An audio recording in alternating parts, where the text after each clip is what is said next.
This week on the Orange Box Podcast, we talk about the insane Steam Deck price increases, our thoughts on the PlayStation State of Play, Fable getting delayed to 2027, and more. All of this tonight, but first, on to the new Beautiful Bean intro.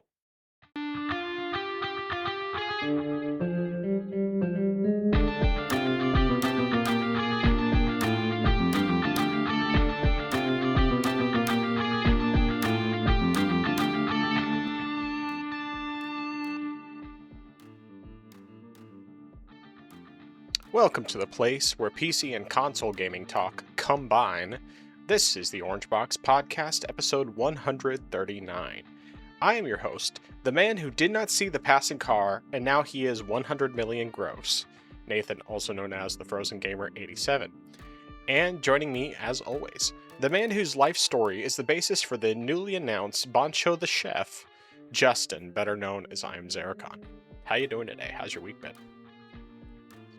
It's been interesting. It's been had some good stuff, had some crazy stuff.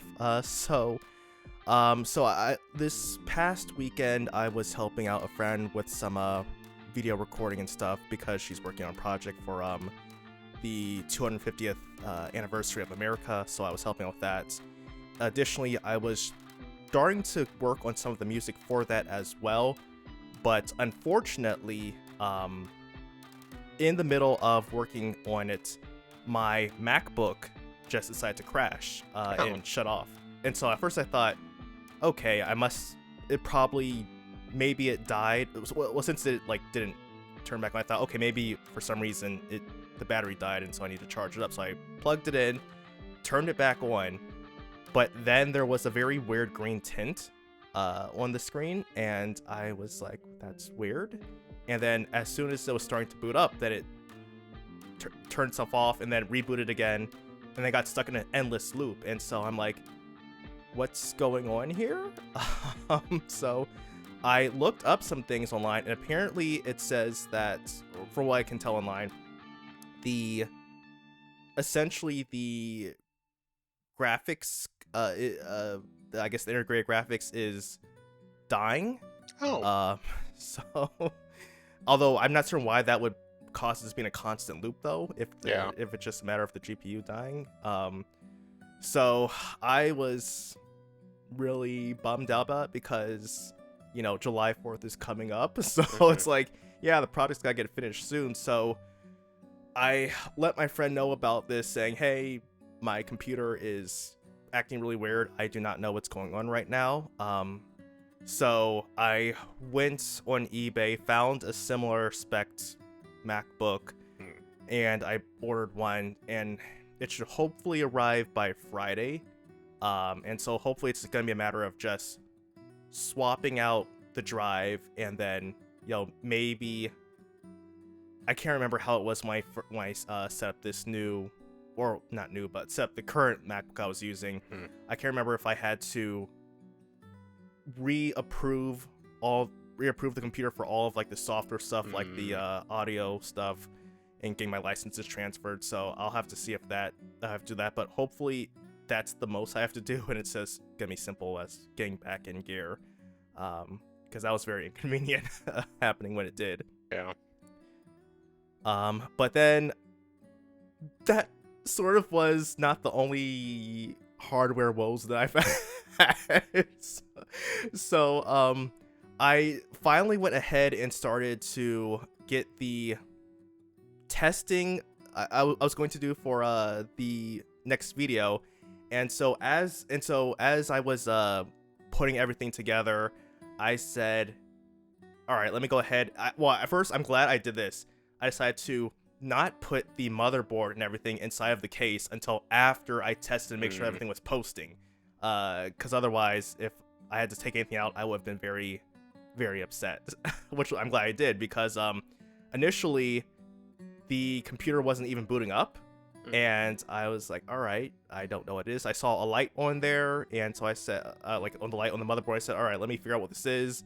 And it said a couple different things, like it's a boot process failure. So I'm like, all right, what's that mean? Is it like a problem with, the because I've got a blank storage, and I'm not certain if that's like an issue. I don't know if it's because it's not picking up my my flash drive, which has the OS on there. I don't know what it is. And then I said, you know what? I know I have like 2 sticks of RAM which have different timings. Let me go ahead and just pull one of those out and see what happens.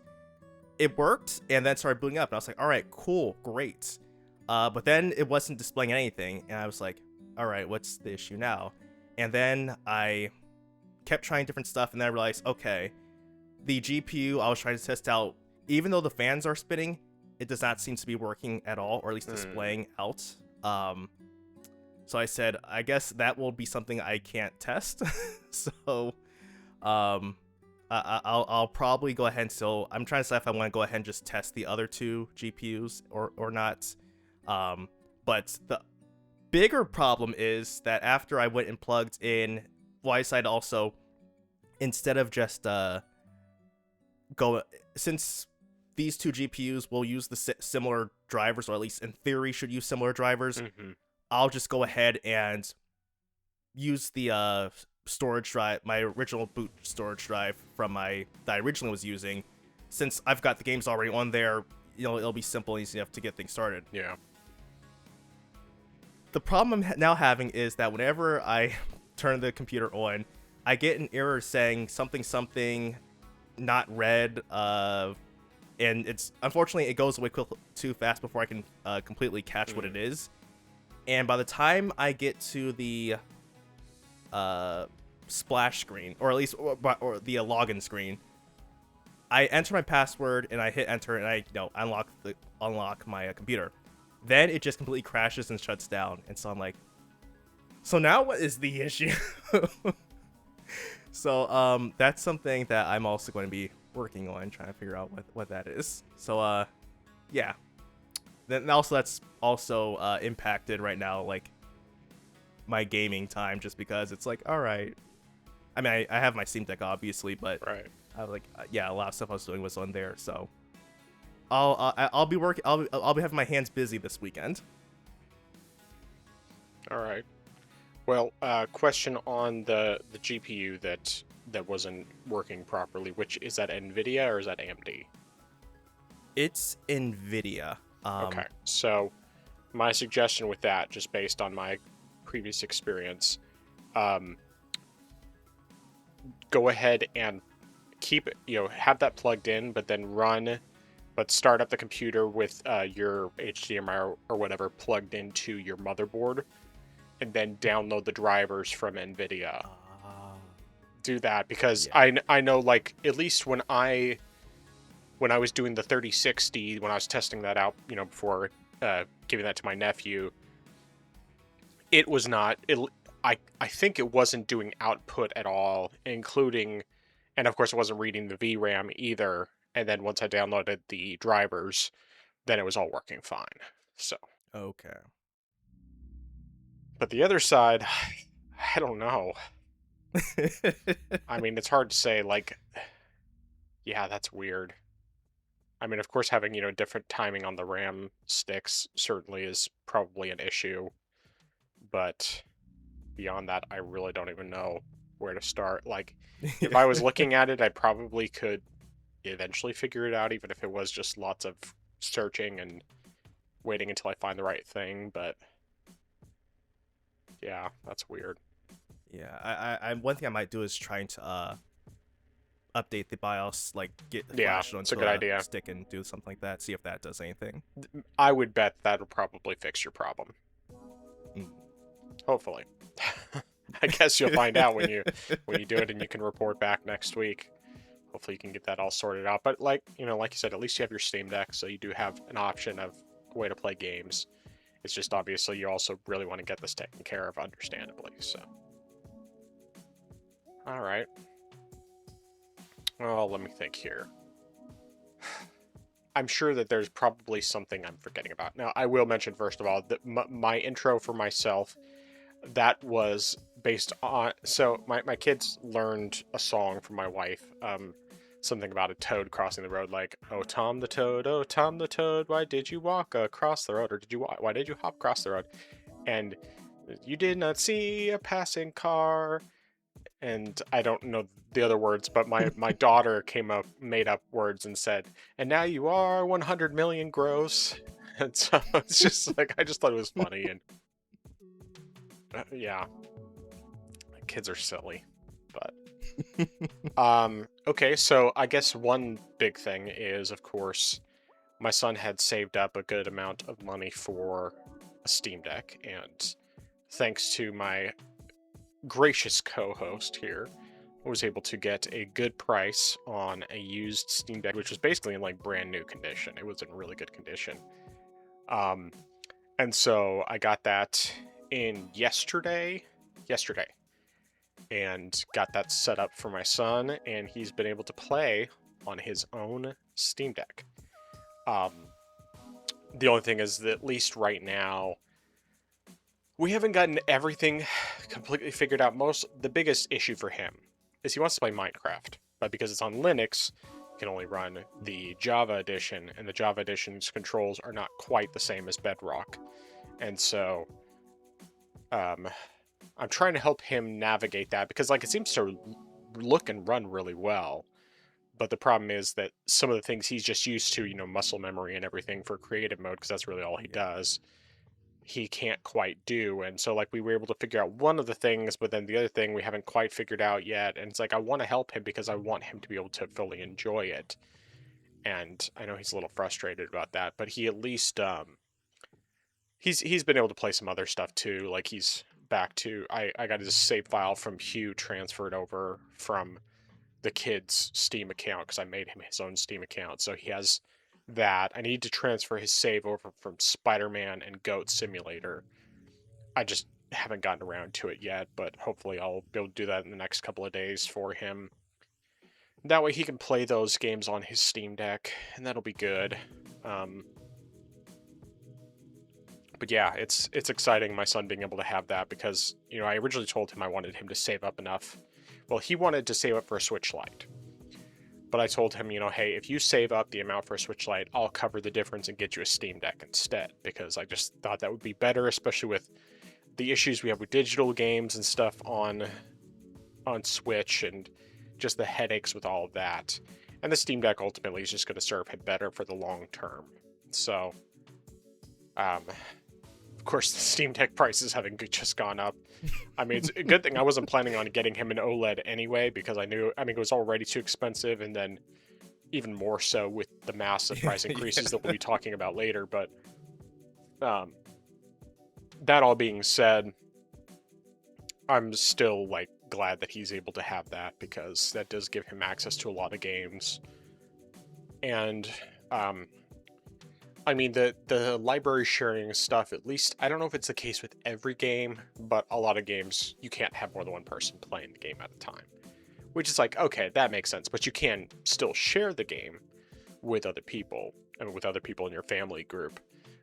Because both my nephew and my son, and then my kids on their account, they've all been able to play my Steam games. So I went through I think it was actually yesterday that I went through and I marked off all the games that are actually like appropriate for my kids, and then for my nephew as well for his PC. So, because he's a little bit older, because he's 13, so he's allowed to play like teen-rated games and that sort of thing. And my kids, it's kind of like, it's mixed. Like some things I would let my nephew play that I wouldn't let them play. But then there's other games that his parents might be more strict about than I would be. So I'm kind of trying to, play the right balance. Mostly I'm, respecting their wishes, obviously, making sure that I'm not letting him play anything that they wouldn't want him playing. So there's that at least. But yeah, I guess I can mention, Saturday I decided it was going to be a completely lazy day, and it definitely was. I got lots of gaming time in and just didn't do much of anything. It was nice after, having busy Saturdays every week for the past like 3 or 4 weeks. So it was good to just be home, basically doing nothing productive, and just relaxing. So, Yeah, but that's always great. All right. Well, what have you been playing this week? All right, so played some Core Keeper with some buddies. We haven't played this in a while. It's something we went back to.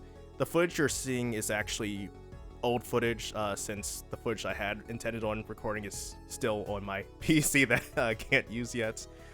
So, although it is somewhat relevant, just because one of the other guys and we went off exploring, and we did go after we went into the hard area, and there was I guess this, unlike the other slimes, this was the giant king slime, essentially, or poison slime, I should say. So that was a bit tricky, and unfortunately I was a bit impatient, where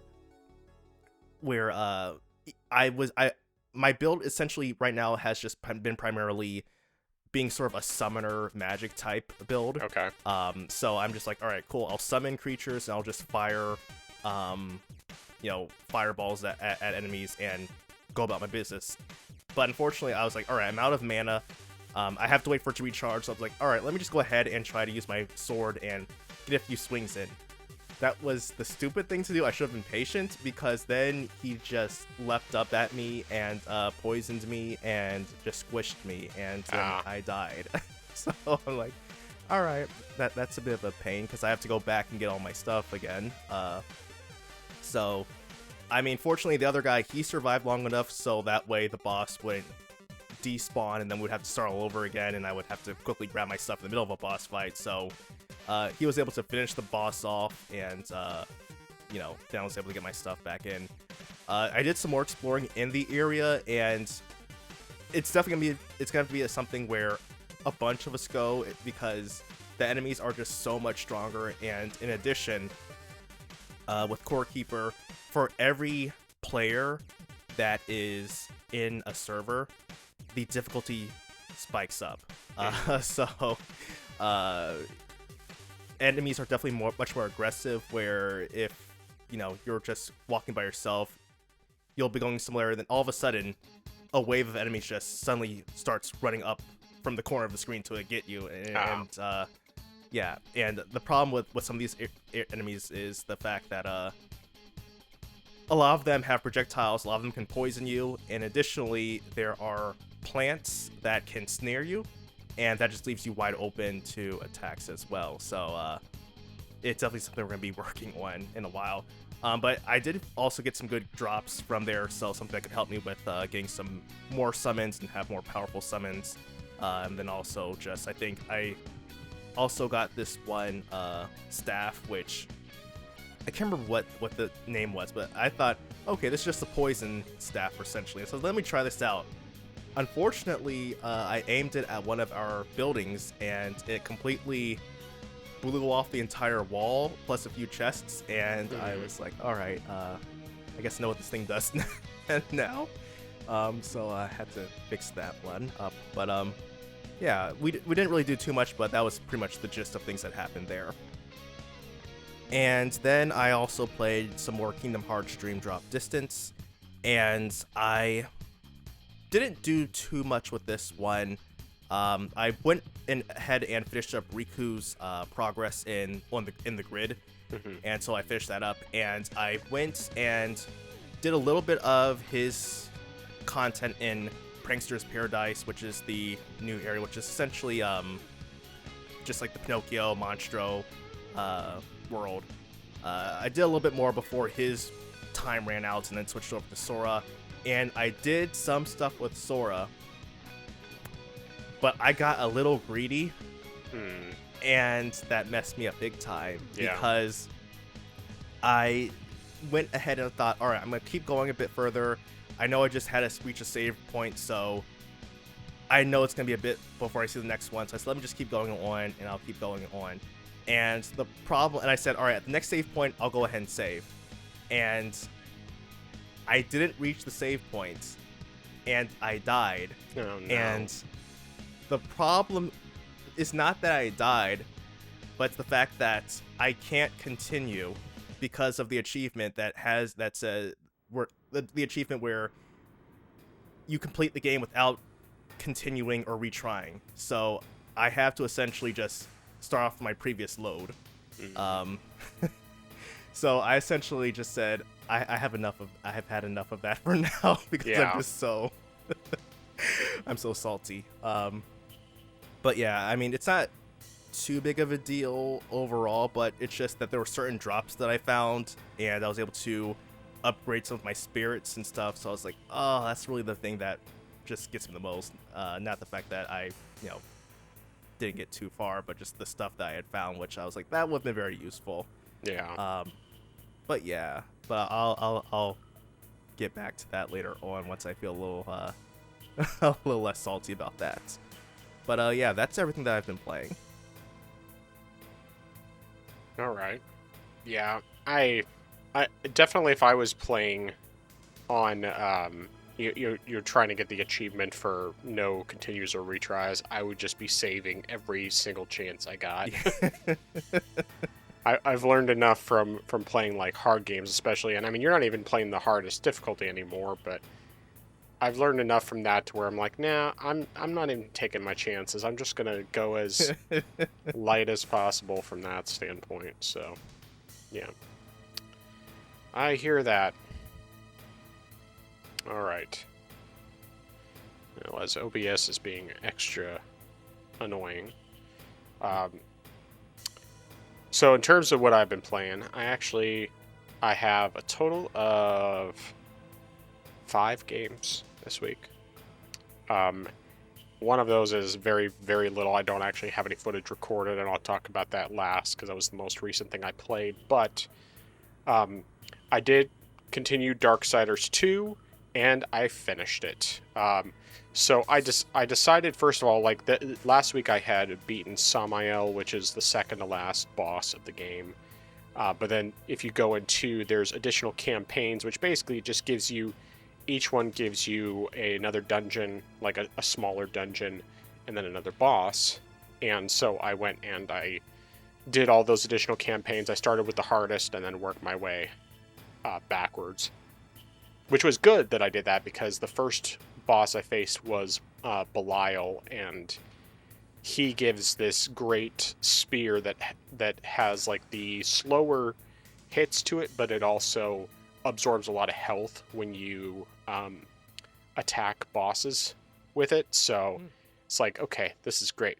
I can use these attacks and gain some health back, especially when I'd run out of health potions, because some of the bosses in particular, like the one that's actually playing on screen right now, or at least is on OBS, it may change once I actually put the final thing in there, but this one, actually, I think this is one of the last ones I faced, but he was a big pain in the butt. It's just like there's a robot inside a factory thing, and he has lots of fire attacks and stuff constantly going off around, and it was just extremely obnoxious and took me a bunch of tries, but yeah, so definitely I had more trouble with those bosses, with some of those bosses. Like, it was mixed. I think 1 or 2 of them only took me 1 try. I think it was just one of them that only took me 1 try, and then the other 2 took me quite a few. The robot guy in particular was really obnoxious, but when I got to the final boss, which unfortunately I didn't actually record the fight like I thought I did, the final boss was actually surprisingly easy. Like, I got through it on my first try without any difficulties, so I was glad that I ended up doing all of that. But yeah, so Darksiders 2 is done. After I finished that, I decided to boot up Darksiders 3 on the Steam Deck. I have not tried it yet on my laptop or anything, although I do have it installed there. And I didn't play very much. Like, I basically just did a little bit of testing initially. This one definitely is not as well optimized, or at least, doesn't run as well on the Steam Deck, but I was still able to get pretty close to a very consistent 60 FPS. With modifying a couple settings, it didn't take me super long to figure that part out. The little bit that I played was definitely different enough, because it's supposed to be more of a Souls-like, although it does have the option of having the combat more like hack and slashy rather than more methodical. I didn't try doing that. I just wanted to try out the Souls-like type combat, but I'm just playing on like normal difficulty as well. And a little bit that I played, I mean, I do like it, but I really didn't play very much. I played just barely past the first boss, and not really much past that. So I'm not sure if I'm going to be playing it right away or not. I may boot it up on my laptop just to see how it runs there, and then at some point also boot it up on my desktop. But at least for the time being, I have it just installed on the Steam Deck and have only played a little bit. I basically just played because like I finished Darksiders 2 probably around like I want to say 10 o'clock or so on Friday, and then I decided to boot Darksiders 3, played for like 30-40 minutes, something like that. But yeah, I think there's a lot of potential with it. I'm looking forward to giving it some more time. The main reason I didn't was because of the fact that I wanted to finish up another game and then start up another game that I had been wanting to check out. So the next game is 12 is Better Than 6, which I went ahead and I played the rest of that, and I finished it on Saturday, including all achievements. So I enjoyed that quite a lot. Especially once I got the bow. It's like the bow was nice and overpowered because it's for one, it's a way to do stealth attacks, and two, you can pick up the arrows that you shoot. Now, you don't get to use it at all times. You get it like partway into the second of 4 chapters, and you only get to use it occasionally. Like, you don't get to use it on every single level, but when you get it, it's very nice. Very, very nice. And so I enjoyed that quite a bit. But yeah, it was a really good game. I enjoyed it quite a lot, and I'm glad that I finally gave it a shot. So that was good stuff. But the game that I probably played the most this week, well, at least after I finished those, was Killzone Mercenary. And the footage that's playing here is actually from the second to last level of the game, and I finished the game today. So I decided, because I thought, oh, maybe this will be the kind of game that I might want to try to go for the platinum on, I went ahead and I just started with the highest difficulty, which is a veteran difficulty, for my first playthrough, and then I just figured that way, well, for one, if there's any difficulty related trophies, you complete it on the highest difficulty, and all the lower level ones you get when you complete it. Turns out there's actually only one difficulty related trophy, which is doing it on veteran related, but and then there's one for just completing all the missions. But either way, I got that knocked out. Of course, then I looked at the trophies after finishing it earlier today, and I found out that probably about half the trophies are multiplayer trophies, which, for one, the multiplayer servers aren't even online anymore, and two, I wouldn't want to do all the multiplayer trophies. It's like, I mean, some of those, yeah, if I enjoyed the game, I mean, if I really wanted to, I probably could take the time and get that all sorted out, because, like, Destiny and Destiny 2 both had certain guns that you could only get by doing a bunch of multiplayer, and I went from, like, hating multiplayer to, or when I say multiplayer, the PvP, I went from hating that to actually enjoying it quite a lot. But this is a different kind of game where I feel like I would probably just get smoked constantly, and I don't know if I would necessarily enjoy it. And of course, the fact that the multiplayer servers are offline anyway, it doesn't really make much difference. But to talk about the game as a whole, so First thing I have to note, this is definitely a very good-looking game on the Vita. Very good-looking game. Very visually impressive for the Vita. How it runs, it's okay. It's basically 30 FPS with drops. And it's not the worst I've played by any stretch. Like, it still felt pretty playable most of the time. There was never drops to the point where it was like, this is so bad that I can't stand it. But it was still enough to where, like, sometimes it could cause issues. Now, I don't think that the frame rate was the number one issue with any performance stuff I had. I mean, I think that really the biggest thing was the fact that I was playing on veteran difficulty for my first playthrough. You're also kind of lacking some buttons on the Vita, and so, for example, since you can't push down on the sticks, you sprint and crouch with the same button. So if you're standing still, you crouch with circle. If you are moving, you sprint with circle. And the problem would always be when I'd be trying to crouch and I would sprint, or vice versa. And so that certainly got annoying. There were some segments of levels where, like, I died so many times for stupid reasons. Like, there's one thing in, I think it was the fourth mission, the very last part of the fourth mission. You're supposed to climb up a couple ladders, then you go down a zip line, and at the end of the zip line, you have to clear off a landing pad where there's like 3 or 4 drones flying around. The problem is that I had not equipped the right weapons to deal with the drones, and so I was struggling to do much of any damage to them. And so they're just like shooting at me pretty much constantly. I don't have really any cover to speak of. And so I went through this section so many times, and I just kept hearing the same couple of sentences over and over and over. And it was just, and then I finally managed to take down all the drones, and the guy lands, and, you know, I'm supposed to go down and get on the ship, and then the level would be over. But I accidentally went the wrong direction after killing the drones, and ended up falling off the map, and then I had to redo it. No.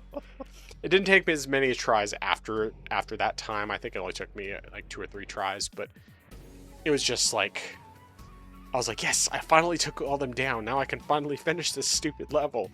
And then I just made that really dumb mistake. And there was another level, I think it was probably the 7th level, because there's 9 levels total. 9 missions. I mean, and, you know, they're decent length missions, especially on a higher difficulty where you're dying a bunch, or at least I was dying a bunch. And I had a silenced sniper rifle, and I think a shotgun. Yeah, a shotgun. Because I had been using that for, you know, earlier levels, and then I also have like an invisibility cloak that I can equip. But the problem is that once you use it up, it doesn't recharge, and of course, if you fire while in it, it takes a second for it to reactivate. So I'm having to fight this mech, and yes, I can do damage with the sniper rifle and with the shotgun, and there are like explosive barrels around the level that you can shoot at if the exo thing is near it.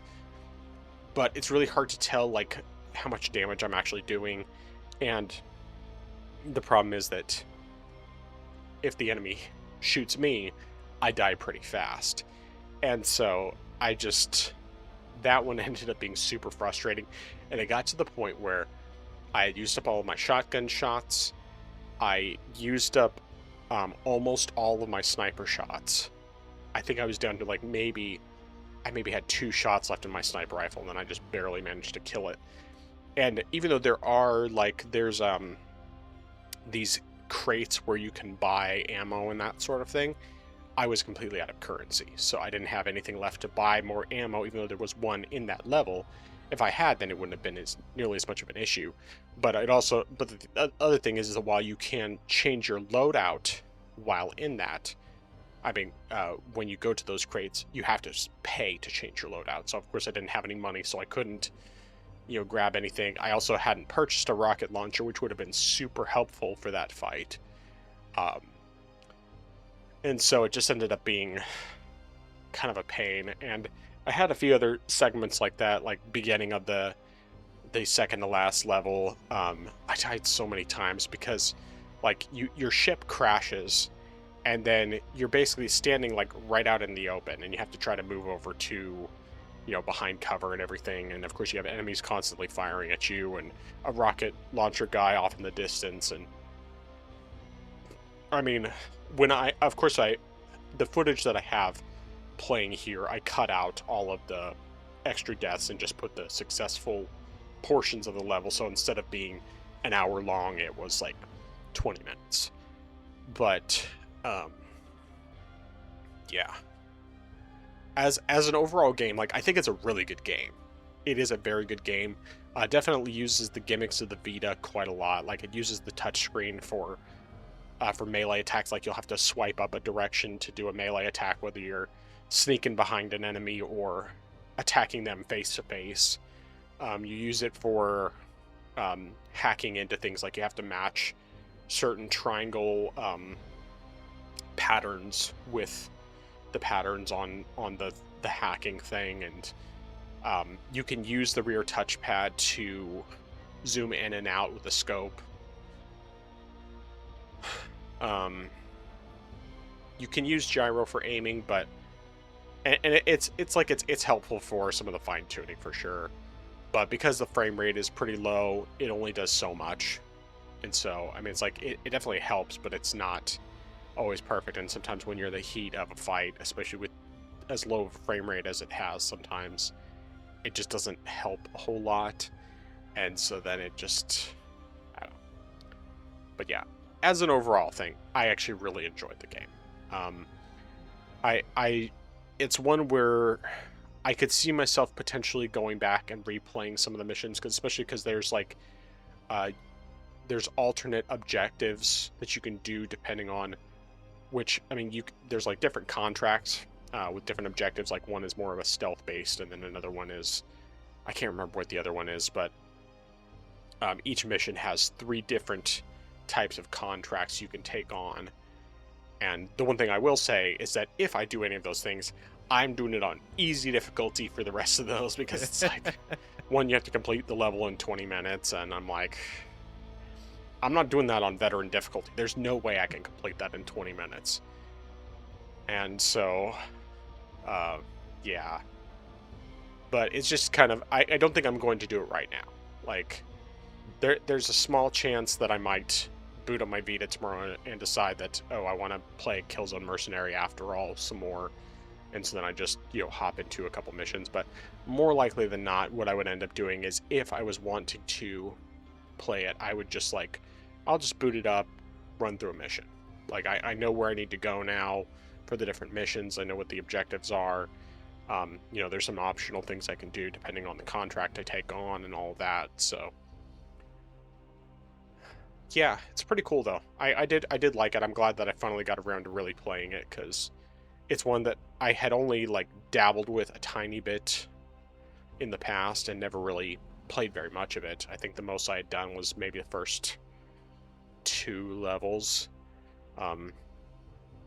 There are some things though that I definitely find annoying, apart from like frame rate stuff. For one, the game, even though it technically has checkpoints, you can't restart from a checkpoint without just without dying, or without dying. That's basically the only way that you can restart from a checkpoint, is if you die. You can set like manual saves by going to the crates where you can purchase ammo and all of that, and so that can be helpful, especially like if you're halfway through an encounter and you just want to have like a good point.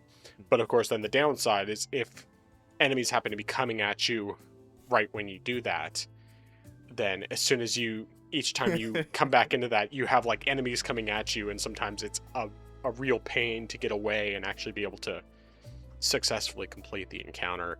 And I definitely encountered that a lot. But the other thing is, because there's no because you can't restart from a checkpoint, the game also doesn't save the checkpoint if you exit the game.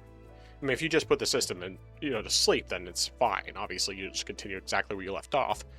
But I made the mistake one time of exiting the game when I was in the middle of a mission. I don't even remember why specifically was the reason that I decided to exit the game. But when I did, I came back to it, and the progress I had made on the mission was gone. So, I mean, it didn't take me long to get back to that spot, and it's not like it made me restart the whole game or anything. It was just the middle of that mission that I lost. But yeah, I learned that that is a game that doesn't have it.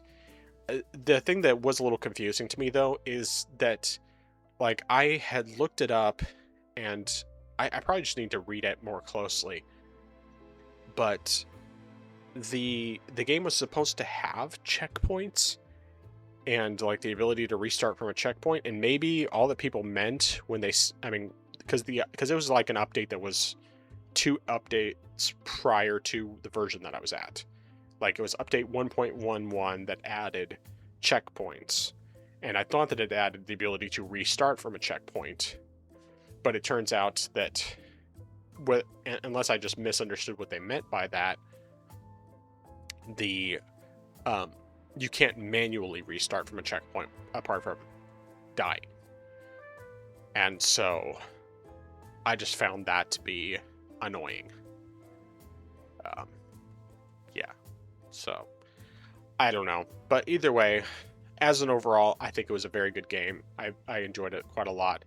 I just wish that it ran better. I was going to try and see if I could emulate it. But I was having some issues getting it to install through the Vita 3K emulator. So I didn't mess around with it too much. It was just like, okay, this is not happening as easily as I want it to, so I'm just not going to worry about it right now. And then I just went and, finished the game normally. So, but the very last thing I played, I don't have any footage for, because I only played 15 minutes today. But I think it will probably be my next game is Tearaway on the Vita. I'd only played maybe an hour or two previously, and I just kind of wanted to play something that's a complete change of pace, something that's not difficult at all, and that's just okay, I'll just play something different. And obviously I've been wanting to rotate between my platforms, and my Vita basically has barely been played in the past couple of years. So yeah, but I think that's everything. Okay. So I think that sort of partially answered my question. I was going to ask about why, what caused you to play Killzone Mercenaries, but then, like you said, it was part of your rotation, so that definitely makes sense. Then, and you said you had previously started the game but never finished it. Right. Okay. Yeah, and when I started it, I mean, not even just because of the fact that I wanted to play on the veteran difficulty, but the previous progress I had made was not there for having completed the first mission or two. So, I mean, but realistically, since I wanted to complete the whole thing on the highest difficulty to get those trophies knocked out, it was, fine. Yeah. Okay. So since you finished Darksiders 2, which would you say you prefer more, or you enjoyed more, the first or the second game? Definitely the second.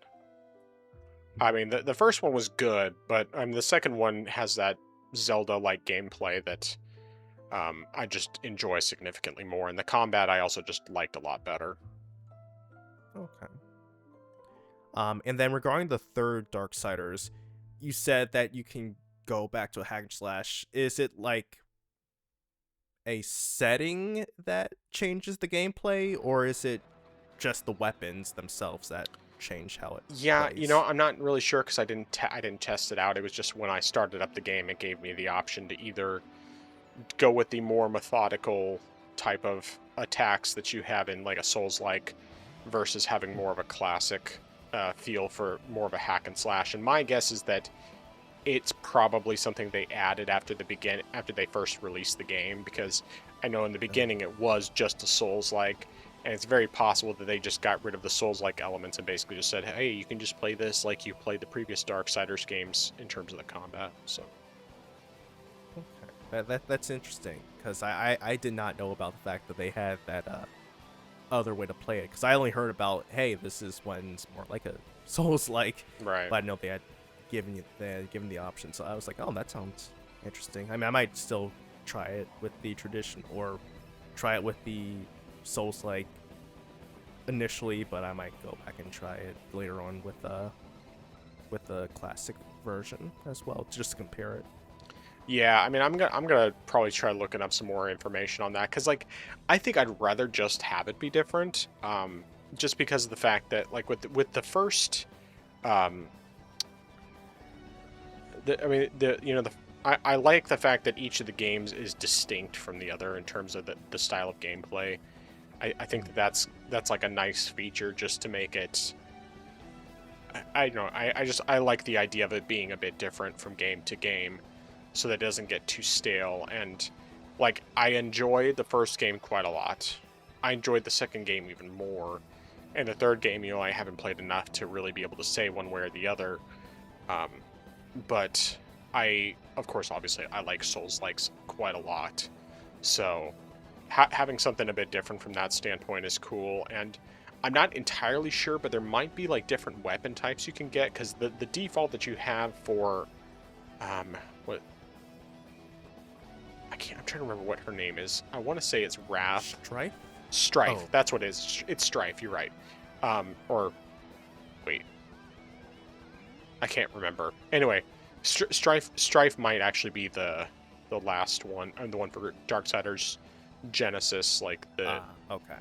But I honestly I don't remember. Either way, it's you're playing as a girl and she has a whip by default, and I mean I like the way the whip plays, but I'll be curious to see what if any other options there are, because like with Darksiders 2. You had the scythes as the main weapon, and then the secondary weapon, you had a whole lot of different choices, because you had like hammers and axes and spears and claws and arm blades and stuff like that. And it's like you basically could just play it whatever style you wanted to play. And I personally was more of a fan of having something that's slower and hits harder as a secondary weapon, because it's so drastically different from the speed and agility of the scythes. But yeah. Okay. Yeah, that's definitely interesting. And have you played any of Genesis before, or? No, I'm gonna play that after I finish Darksiders 3. Okay. I know that one is more of a Diablo-like though. Yeah. And it has multiplayer, so that's pretty cool. All right, anything else? No, sir.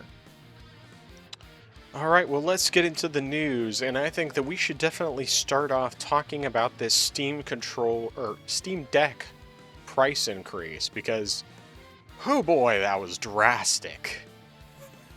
So, in case anyone has not seen what the price increase is, so first of all, we have the increase for the 512 gigabyte Steam Deck OLED, which originally was $549, and correct me if I'm wrong on this. If I remember correctly, it's $689 that it went up to. Is that correct? For the 512 gigabyte model? Yes. It is currently $789. $789? $789 for the 512. You're right. It is. It's $789. Okay, so yeah, $789 for the 512 gigabyte model, and for the 1 terabyte, $949. So they got back in stock, and they went up in price, and then they sold out. And I don't know if they're back in stock again, but yeah, it's... As of right now, they're in stock. It's a big, big increase. And as much as we are huge fans of Valve and Steam and everything else, and the Steam Deck, I guarantee you that neither one of us thinks that this was a good thing, and I have lots to say. Now, I know you've already done a video on it, and I haven't had a chance to watch it yet, but what are your thoughts? This is the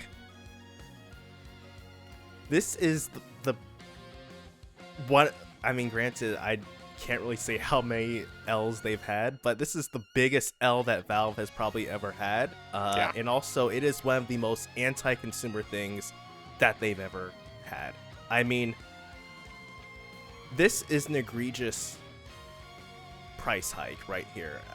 I mean, this to go from $649 to nearly $1,000. That is a 40% at least plus price increase right there. And these are what, 3-year-old models? I mean, and consider the fact that apart from the screen, the hardware's older than that. So, because like the performance is still the same as the base LCD models. Mm-hmm. So it is ridiculous. And I mean, I understand that the price of the hardware and manufacturing has gone up, and because Valve probably doesn't have the same type of deals that, say, Microsoft or Sony has with manufacturing, they probably can't get as good of deals for getting the components they need. But at the same time, that's your problem. You shouldn't be pushing that onto consumers. And I didn't like it when they did this, but I really understood. I could at least understand when they stopped selling the base LCD models. That was $400, because I was like, yeah. I mean, it was sad because that was the cheapest model that they were offering, and it was a great entry point for people who wanted to get a Steam Deck, but didn't want to spend too much on one. So I could understand them cutting it because of prices going up. At the same time, though, if you're really just going to increase the price like this, just don't have them in stock for right now. Just hold off and say, hey, I would have respected Valve a whole lot more if they had just come out and said, due to the prices of hardware components, we're unable to sell more Steam Decks at this time, and we hope to have more available at a later date. I would have respected that at least. But the fact that they go ahead after there has been after Steam Decks have been sold out, they have them back in stock, and without warning, just increase the price. That is despicable right there. That's completely inexcusable. And as much as I disliked Sony and Microsoft and Nintendo for raising their prices, that's a drop in the bucket compared to what Valve did. I mean, $300 for price increase, and it's just insane. And I mentioned this in my video, but my limited edition OLED costs 1 terabyte model costs less than the 512 gigabyte model. Yeah, it costs less than the refurbished 1 terabyte model, because the refurbished model for 1 terabyte is $760. So it's just ridiculous. And I mean, unfortunately, you're not going to be able to see this, but and because you're not going to see these anymore, but the LCD models, for at least the refurbished ones, are the best prices you could get, just because you could get one for $360, $320, or 280. like those would be decent prices. But the problem is they don't sell LCD models anymore, and no one's just going to hand Valve an LCD unit, especially since they're out of stock now. So it's just insane. And the crazy part is, I've seen people on eBay selling models before that were cheaper than what Valve is selling them for. Yeah. And unfortunately, that means that that people who are just, reselling them or scalping them are going to try to even beat Valve and sell them for 1,000 plus, which is just ridiculous. But all in all, though, at this point, if you want to get a handheld PC, especially at this price point, you might as well just get an Xbox Ally X. Because that's going to get, not only is it going to be around the same price point, but it's going to be way more powerful as well. Which was one of the, even though the Steam Deck isn't, all that powerful, it still had the better pricing, which is what made it more, enticing, and it's ridiculous. And even if you don't want to get an Xbox, an Ally X, in general, the Lenovo Legion is cheaper, and I believe that could still be roughly or maybe a little more powerful than the Steam Deck. Yeah. And if you even wanted to have that, and even if you wanted to just get the Ally X, if you wanted to have SteamOS, you could still just flash it on there anyway. So you might not have all the features, like maybe some of the gyro or what other features that the Steam Deck has, but for the most part, you'll have the same features. You won't have OLED. That's one thing you won't have is an OLED screen. Yeah. But at least for the Ally, you will have 120 hertz refresh rate, so that is going to be higher than the Steam Deck. Yeah. But yeah, it's just ridiculous that Valve did this. And the crazy part, and I think this is the worst part, is if this older series of handhelds is $1,000. It's being sold for $1,000. What's that going to say about the Steam Machine and Steam Frame? Because it's insane. And I mean, there is one thing where I can't remember what it was exactly details, but Valve has essentially something had been approved or something had been set up for some sort of firmware software update for that is related to the Steam Machine. And according to what I think, sadly it's Bradley, he said that the last time this happened for the Steam controller, 2 weeks later, that was when the actual announcement was made for the Steam controller, and we got prices as well. So it's like, all right, we just heard about, or the updates for the Steam Frame and Steam Machine were made. What does that mean then? Like in 2 weeks, we'll get a full announcement, and then we'll also get the prices, and we'll learn that the Steam Machine's going to be DOA because Valve just priced it horribly. Because, I mean, Valve really has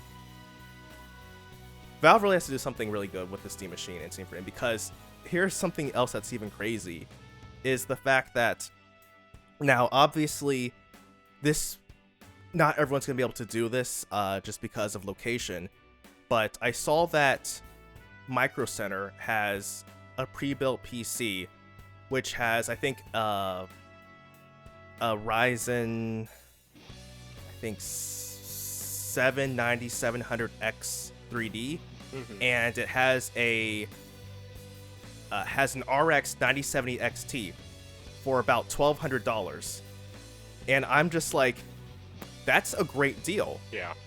And the thing is, if you can get something like that for $1,200, there's no reason why a Steam machine should cost more than that, and it's way less powerful than that.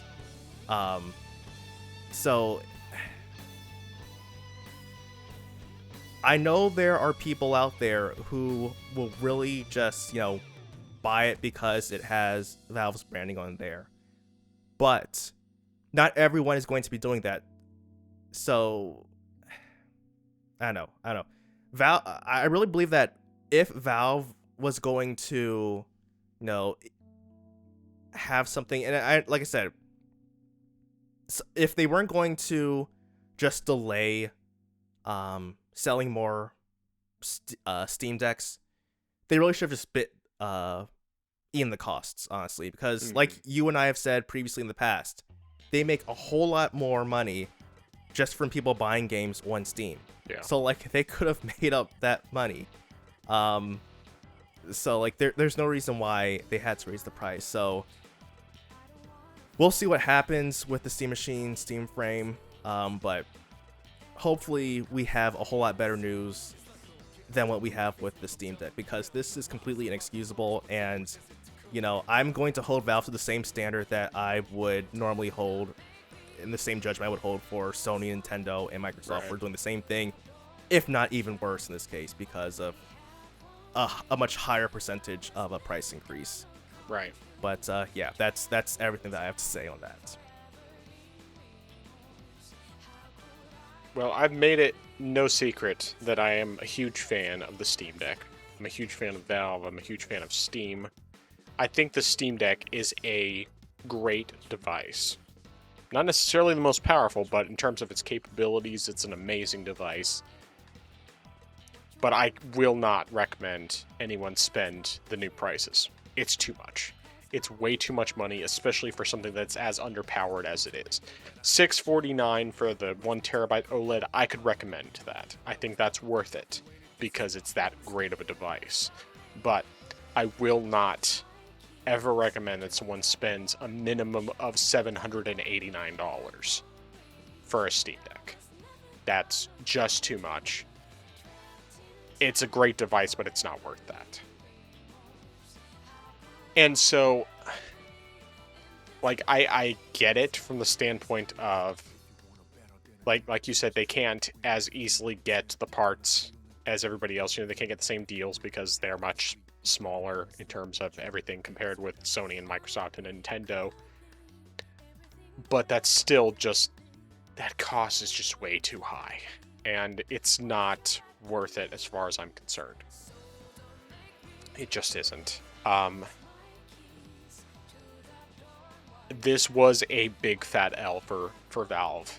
And while it's not going to change anything in terms of my usage of my Steam Deck, it's not going to change anything in terms of my usage of Steam and everything else, I certainly would not spend that much on another Steam Deck, for starters, especially not the current Steam Deck. Now, if it was that much for the Steam Deck 2, it would be kind of a maybe situation. Like, if they had revealed the Steam Deck 2 and these were the prices for the Steam Deck 2, I might be willing. Maybe. But for the original Steam Deck, that's just too high.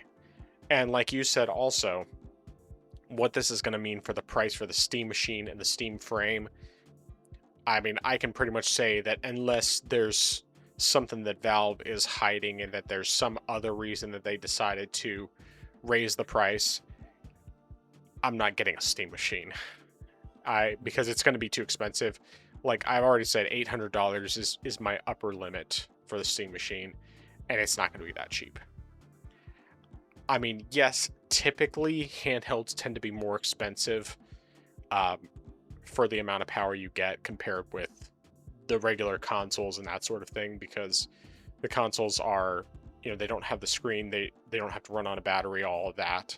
And so that's the reason why they tend to be a little bit cheaper overall. It's the reason why, you know, before it was a $50 price difference before the price increases between the top of the line Steam Deck and a PS5 Pro.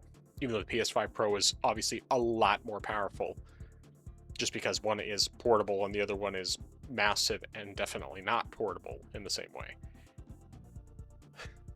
But I do not think that the Steam Machine is going to be cheaper. I would say minimum of $1,000. And while I'm sure it's going to be a great machine, I'm not spending $1,000 on that. Not at all. Especially now that we actually have a second PC for the kids, or for one of the kids anyway. It's like, okay, you have the desktop, and then you have the other one. I mean, you have the Steam Deck for my oldest. And that's just going to have to be good enough. That's what you kids have to work with. Because I'm certainly not spending that much money. That's way too much. So I'm hoping that maybe the Steam frame won't be quite as expensive because of the fact that it's not anywhere near as much power and it's using a low power RAM and all that, which is a lot cheaper than the regular RAM. But even then, I'm not hopeful on that matter. So we'll have to see. But either way, this is a big L, and it, like you said, I mean, it's anti-consumer. It's not something that does them any favors.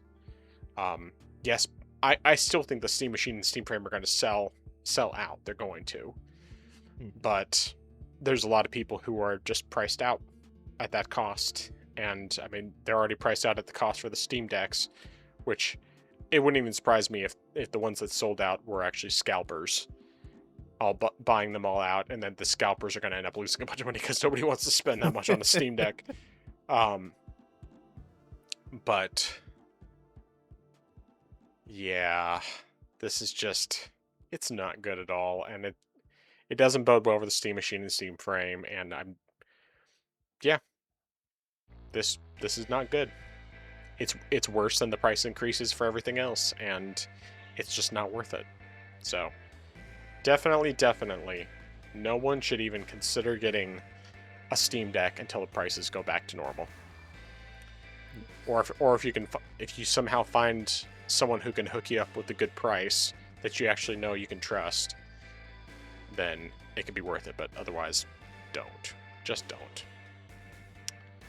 But yeah, that's all I got. Very good. Agreed. All right. So for next topic, do you want to get this Fable thing out of the way, or do you want to start talking about the state of play? I guess we could talk about Fable. Okay. All right. So we have received word that Fable is being delayed. It's being pushed back to February 2027, and the reason why is mainly because of GTA 6 coming out and around that time, and so because they what was the official statement said? This year is packed with incredible games for Xbox players to enjoy, from Halo Campaign Evolved, Gears of War E-Day, and Call of Duty Modern Warfare 4 to Control Resonant, Star Wars Galactic Rider, and Grand Theft Auto 6. In order to plan our game launches through the holidays in a way that works best for players, we're moving Fable to February 2027 so it can have the dedicated moment it deserves.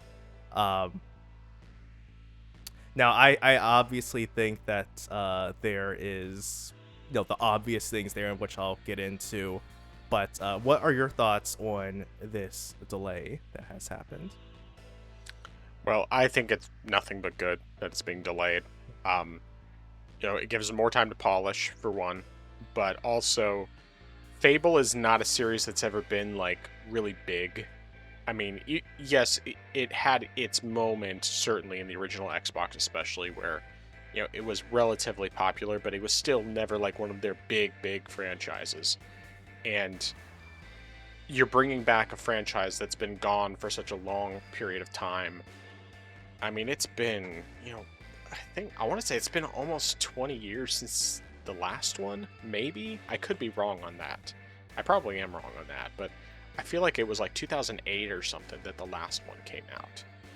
So it's been a long time regardless. I mean, I'm pretty sure it was 360 was when Fable 3 came out.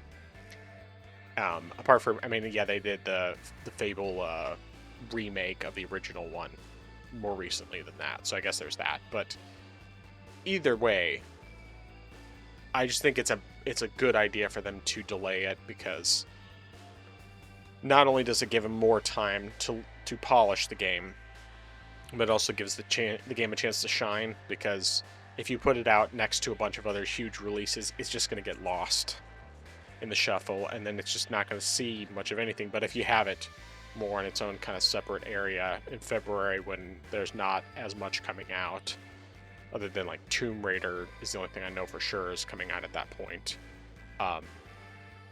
that gives it a lot more of a chance for people to pick it up and actually enjoy it and it actually to do well. So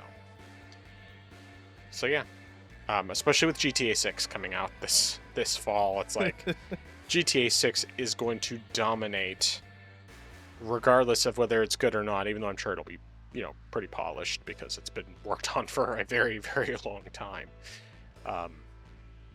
But yeah, those are my thoughts. Yeah, I definitely agree that's a good thing that it got delayed for the game's own sake, because even though Microsoft put out its fancy PR statement saying that, oh, we've got all these games coming out, the truth is, like you said, GTA 6 is going to devastate anything that is not really popular, because like you said, even if Rockstar decides to charge $100 for the game, that game is still going to just do incredibly well because people are just going to buy it because it's GTA. So yeah, Fable, like you said, it's been dormant for a long time. Fable 3 came out in 2010, I see. Okay, so not far off from what you said. But still, yeah. So it's definitely been a long time, and even though it's sort of garnered a bit of a cult following, it hasn't been something that is a major franchise. So just delaying it was the best thing overall. And like you said, only thing that's notable is Tomb Raider Legacy of Atlantis, and so those are two games that can release in the same time and do pretty well for what they are, because they'll also have, I mean, of course there'll be people who have overlaps in tastes, but two different genres, so people will go to the ones they prefer in general. But yeah, so definitely a good thing it got pushed back, and I'm partially wondering for any other games that are currently in that same window if they might decide, you know what, I'd rather not face GTA right now. I think I might, suddenly have a case of, oh, we've got to, polish our game some more, so we're gonna delay it for a bit. So I wouldn't be surprised if we do hear something happen like that for something else. But yeah, it definitely makes sense though that Fable was delayed.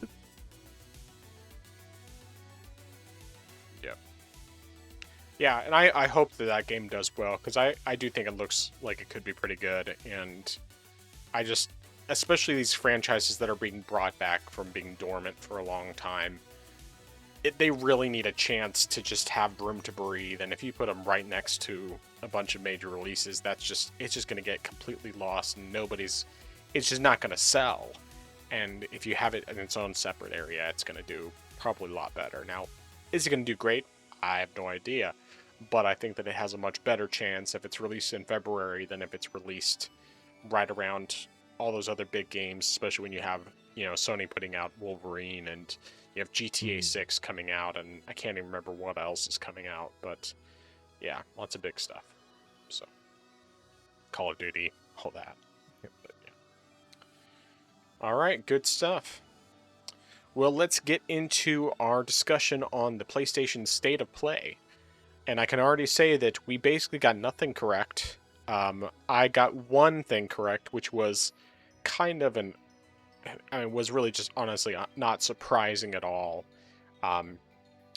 But yeah, let's talk about stuff that stood out to us in that presentation today. So why don't you start us off? All right, so this was the one new game, and apparently it might not actually be as new as I thought, because at least it was teased some years ago, but it was a game called Kimuri, and it's an action game. It's an interesting type of game. So it's by, oh man, can't, let me see, I have it on the tip of my tongue. I remember her last name's Nakamura, but I can't remember what her first name is. Yeah, I don't remember off the top of my head. I know that the studio's name is Unseen. It's a new studio, and that I believe she was originally part of Tango Gameworks and helped with Ghostwire Tokyo. Yeah, so she's, spearheading this game, and it looks very interesting. It looks very different, and it isn't that type of game. I mean, it isn't that game, but just because it's different and it's got that Japanese taste to it. Right. It sort of almost reminds me of that flavor of, Japan Studio, where it's like a different, unique type of game experience that you would get. So I saw the trailer, I thought, this looks very interesting. And I would be very interested in playing this game. The only problem is, at least as of right now, we do not have a solid confirmation if this game is exclusive or not, from what I can tell. Well, it's when they previously talked about it, it is coming to all platforms. It is? Okay. Yeah, it's just right now the only place that it shows up for wish list that I'm aware of is PlayStation. But because I looked that up and I remembered that they had like teased the game before, but they had never actually shown it because there was no gameplay until today. And when I looked it up, it was showing as being Steam and Xbox and PlayStation. Awesome. Okay, because I was to say I would be very upset if this game was PS5 exclusive, and I am glad that it's multi-plat, so that's good because it does look fun. It looks enjoyable, and it is that type of game that I would play, and it's definitely honestly one of the it's definitely one of the games that, or I would say, is the sole game that really stood out and shined for me today. Yeah. And so the fact that I am now hearing that it is multi-plat is wonderful. So I look forward to hearing more of this game as we get more details. Yeah, this is definitely the game that stood out to me more than anything else. And I mean, it's unfortunate that at least right now it's not listed on Steam, but like I said, from the research that I did, I'm pretty sure that it is something that was already planned to be multi-platform. It's just, at least for right now, it's only showing on PlayStation. And I mean, there was nothing in the presentation that indicated at all that it was exclusive anyway. And then, of course, the fact that it had been revealed previously, or at least talked about being made previously, and everything I could find showed that it was also Steam and Xbox is good. So, yeah, this one is like, I am super, super interested in this. The funny thing is that, like you said, if this was a PlayStation exclusive, I actually would be pretty irritated by it because this is the one game that I'm like, I want to play this game, whereas the actual PlayStation exclusives, assuming the rumor's true, which there was no confirmation one way or the other, as we expected. The other PlayStation exclusive games that they showed honestly didn't impress me all that much. But we'll talk more about those. So I do want to mention, I mean, might as well mention the first one that was shown off, which we already knew was going to be shown, and that was Marvel's Wolverine. So, to be completely clear about this one, I do think the gameplay looks very good. Like, I think it looks very, very good. It's something that I am sure, especially based on Insomniac's track record, when it comes to gameplay, it's going to be very, very solid gameplay-wise. It's like very brutal with the combat and everything, everything Wolverine's doing and all that, just like, that looks nice. But I still do not trust them one little bit when it comes to the story, because it's probably going to be a Trojan horse for something else. And I find it interesting, like, just about everything they showed in terms of the characters looked great. Sabretooth looked great. Yeah. And I was like, Wolverine obviously looked great. I think they showed Omega Red. He looked great. It's like the majority of the characters they showed looked great. But Jean Grey, her name is not Grey because she's old. That's just her last name. Yet they made her look really like she's in her 60s, honestly. Like, she just looks awful. And it's just like what they did with Mary Jane in the second Spider-Man game, where it's like she looked great in the first game. In the second game, they made her look awful. And they did the same with Jean Grey in this, which gives me even less confidence about the kind of quality that we'll see here. And of course, as far as we know, this is probably not coming to PC. I mean, they wouldn't have said if it was anyway, because even when games do end up coming to PC, they don't reveal them at the same time as when the original, when the games come to PlayStation. Like, they'll show it for PlayStation first. If it comes to PC, it will be shown later. We're just assuming it's not coming to PC until we hear otherwise from PlayStation. Now, I will say, if we hear at some point about a Ghost of Yote port, which I think of the games that haven't come would be the most likely one we would see, if it's coming, then that could be the case. But I really don't think that there's going to be much of anything beyond that. Some things I do want to say about Wolverine, though, is that, like, what I like about it is that it basically feels kind of like you have that mix between it's somewhere in between God of War, Batman, and Spider-Man, basically. You have the ultra violence of God of War. You have the some of the, like, I guess you could say, more impactful hits that you have from Batman. And then you have more of the agility that you have from Spider-Man. And I mean, Batman's pretty agile too, but, obviously Wolverine actually has powers, whereas Batman does not. He just has tech on his behalf. But yeah. So I will say, like, if it wasn't for the simple fact that I don't trust Insomniac on the story, I would be jealous of this game, because it actually does look great. But because I don't trust them with the story, I feel the same way about it that I felt about Spider-Man 2, where I have no confidence that it's going to be something that would be worth my time if it were even to come over. So, yeah, that's pretty much all I have to say about Wolverine. Yeah, I agree that the combat definitely looks very fun. And I really like that combination you gave it with God of War, Spider-Man, and the Batman Arkham games, because that explains it to a T, and it looks great. But like you said, the story probably isn't gonna be. It's probably going to have some sort of compromise, or there's gonna be something that they do with it, and yeah, that's definitely not enough to cast enough doubt to say, you know what, I will pass. I will hold off. I do not need to play this, and especially since it's $70 too. I'm not paying $70 for a game anyway, so it's like, that's fine. That's fine.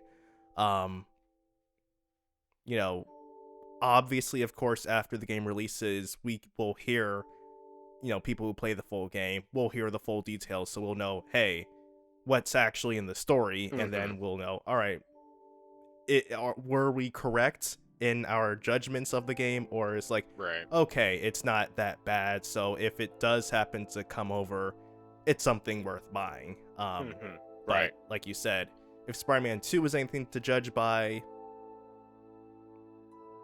history might rhyme if it doesn't repeat itself. Yeah.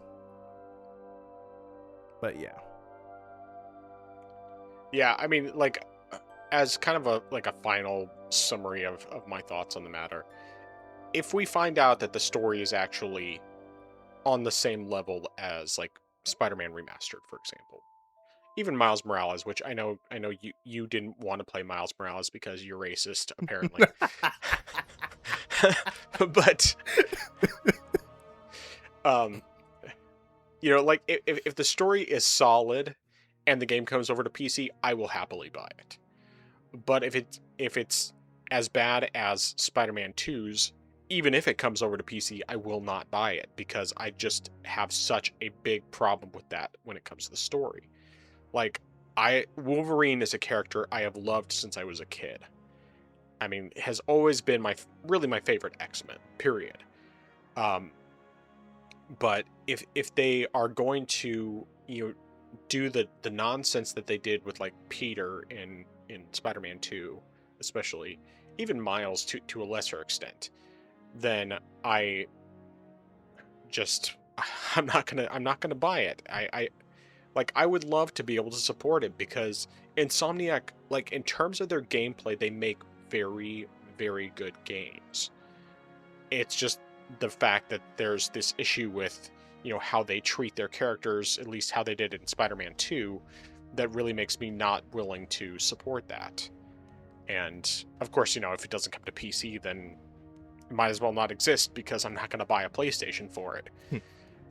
But who knows? Maybe if it doesn't come to PC and ends up actually being good, then 15 years down the line, we'll be able to emulate it and then be like, okay, yeah, now I'll play it.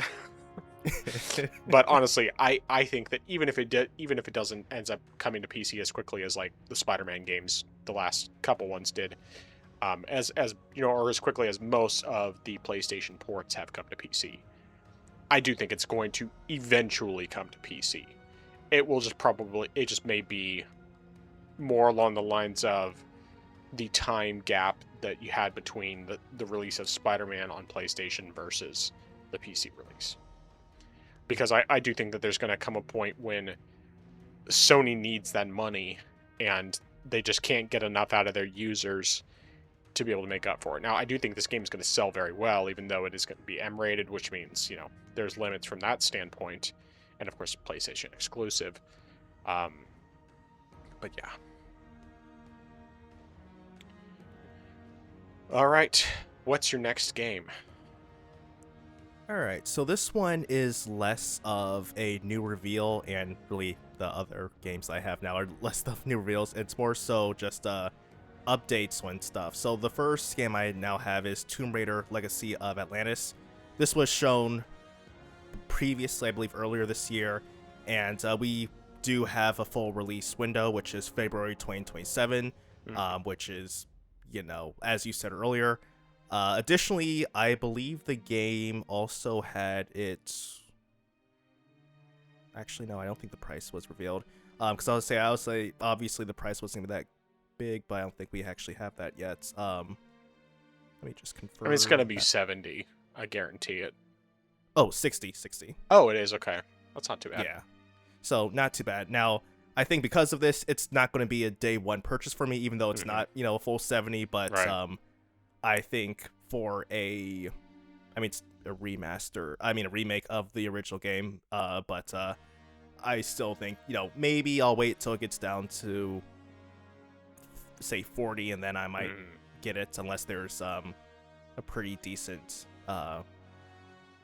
pre-order price on, like, Fanatical or something like that. Yeah. Or Greenman Gaming, I should say. But, at least we have a date for this, so I'm looking forward to this. And I never finished the original game, either, like the as part of the remaster trilogy or the anniversary sort of remaster remake, I guess you could say. So I might just like start all over again with this version, or even possibly play the remaster, the trilogy remaster, just to sort of compare the differences between it, because we did see more gameplay, and at least from what I saw, it does look like there are some gameplay differences from the original game, and I feel like maybe, even though this one is more so based off of the original games, there might be some influences from the Survivor trilogy that have been implemented here. So I think it's definitely gonna be interesting to see, make that comparison. So it might be something that I get, a few months or so after release, just to, give it a real go. Yeah, I mean, I was already pretty interested in this from when it got revealed back at I guess that was at Game Awards. That's when it was revealed. So yeah, like I think definitely seeing this trailer, like it still is looking great. The gameplay segments they were showing, there definitely seemed to be some stuff that was from the Survivor trilogy. But as a whole, like I just think it looks good. Now, it's probably not a day one purchase for me, even though $60 I think is reasonable. But I could definitely see myself being like, okay, drops to $30. I'd probably be willing to give it a go. And I think I would kind of like to play the older games, the remasters anyway, from a couple years ago, because I mean I got those for free anyway, and I just feel like I'll be able to appreciate the gameplay improvements a lot more if I play those original ones. I'm definitely not playing with tank controls because I don't have to, and so I'm not going to.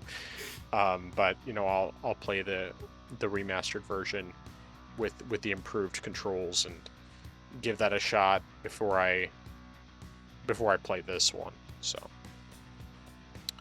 yeah, good stuff. All right. The other bigger PlayStation exclusive game, it was the final reveal of the show, and I mean I know that we have one other game that we both have in common, but that is God of War Lao Fei.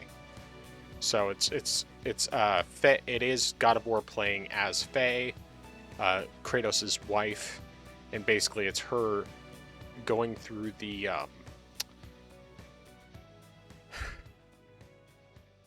afterlife. Essentially, it's like something connected with the afterlife after she passes away. Because I mean, she dies before the game starts, like before the original God of War 2018 starts. Like Kratos is carrying her body and then burns it, and then the game is them taking her ashes to the highest point in the realms to release her ashes into the wind, basically. But so this basically it starts off right when he burns her body, and then her spirit transfers over to like the god's afterlife or whatever, and then it's her going through stuff like that. And so what they revealed today was just showing essentially the first 20 minutes of the game, basically the equivalent of the prologue from God of War 2018. So it's more cinematic with some quick time events and then a little bit of combat near the end. But yeah, as far as like everything I saw with this, if this came to PC, I would probably give it a shot. But if it doesn't come to PC, I'm honestly not going to be disappointed. Like, it's something where I liked 2018, I liked Ragnarok, but and so like I'm sure this game is going to be very good. But I also know that it's not something where I'm like, I need a PlayStation for this, or if it never comes to PC, I'm going to be so sad and so disappointed. It's just more like, okay, I mean, all right, I'll play it if it comes over, and if it doesn't, then I just won't, and I'll be fine. It's really not that big of a deal. So, but yeah, and I mean the Faye's character model is based off of the actress Deborah Ann Woll, who's best known for her. I'm trying to remember the name of the character because it's been a while since I watched Daredevil, but she's one of the main characters in Daredevil, the Netflix series. So, it's based. She is the face model for this. I'm guessing she probably did the mocap in general for the character and all that stuff. But yeah, I don't think I really have any other thoughts on that. Yeah, this is definitely one that I was like, I mean, we've gotten more details on this and we have heard about this, but it's definitely not something that I was really too interested in. So if this doesn't happen to come to PC, it's like, it is what it is.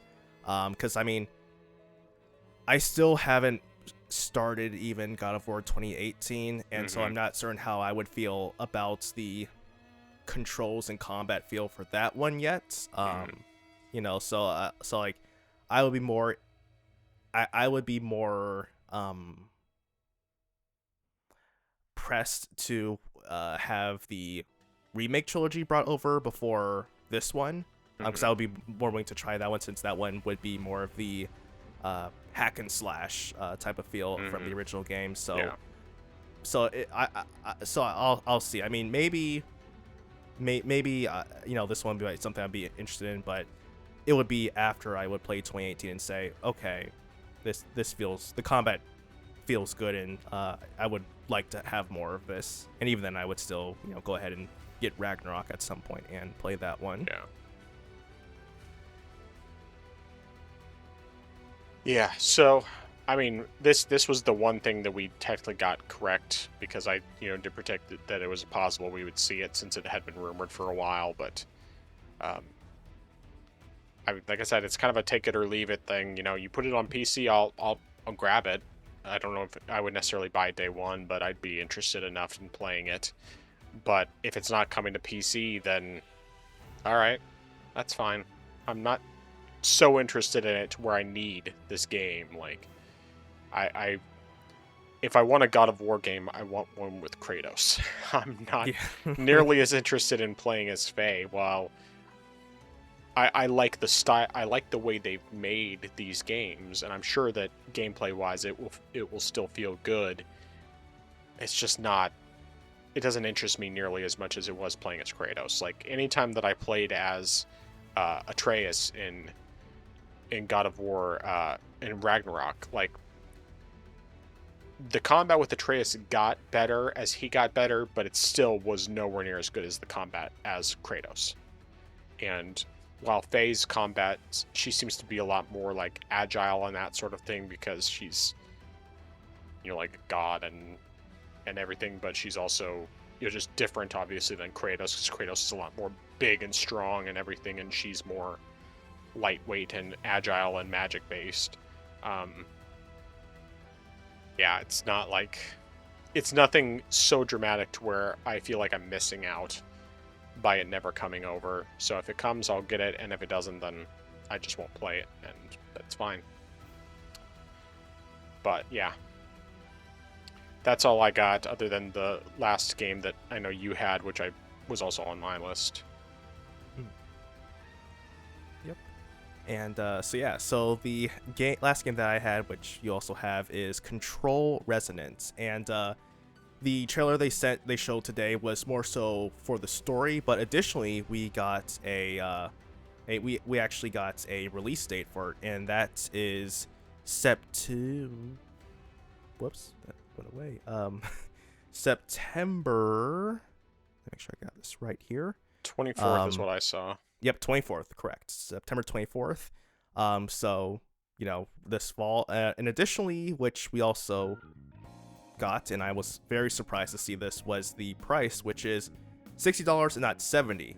So that definitely is a pleasant surprise. I mean, it's kind of sad to say that's a pleasant surprise, because it's like, hey, surprise, where it's not $70, which is more and more being the norm, but it's 60, so that's definitely great. And I think that might actually be cheaper than Alan Wake 2. I think that might be, because I think Alan Wake was I'm 70. pretty sure Alan Wake 2 was 70. I could be wrong, but yeah, but so I mean, didn't really see too much more in terms of gameplay. Like I said, it was just more so story based, but we did get basic general information for the story, and then also just for the, like I said, the release date, which is pleasant, and glad that we've got that confirmed. So yeah, definitely looking forward to this. Like I said, I still have to go ahead and start Control. But yeah, you do. That might be something I would do. I think, especially since there are connections between the games, it would definitely be something I do after I finish Alan Wake, and whatnot. And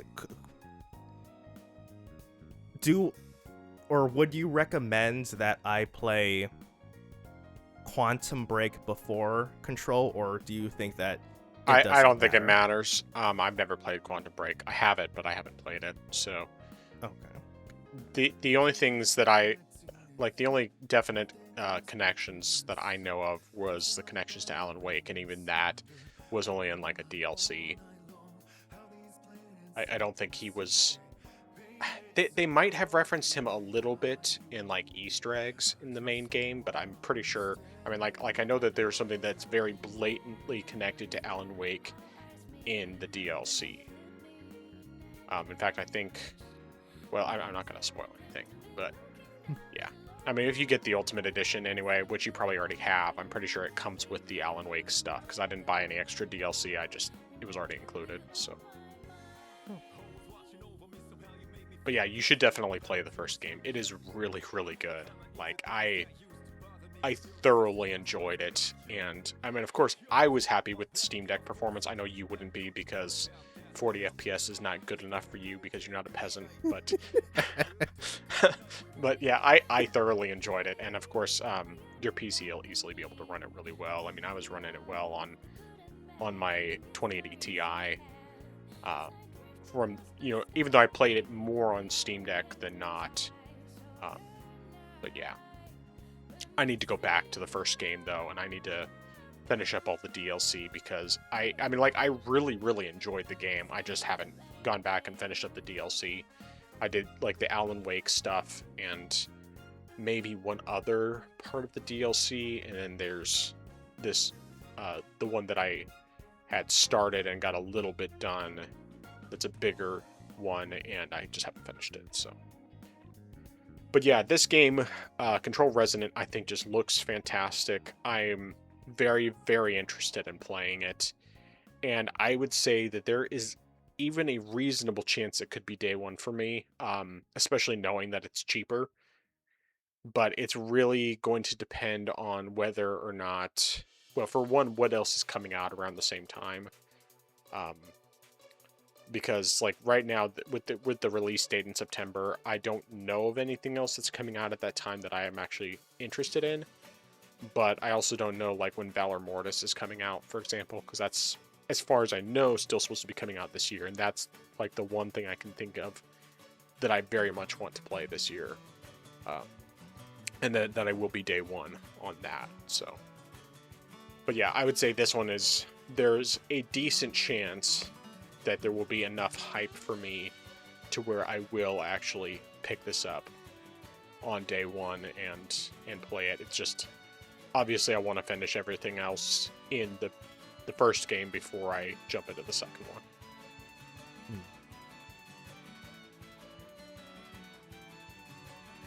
All right. Anything else before we move on into our very last topic? No, sir. All right, so last topic is not like a structured topic so much.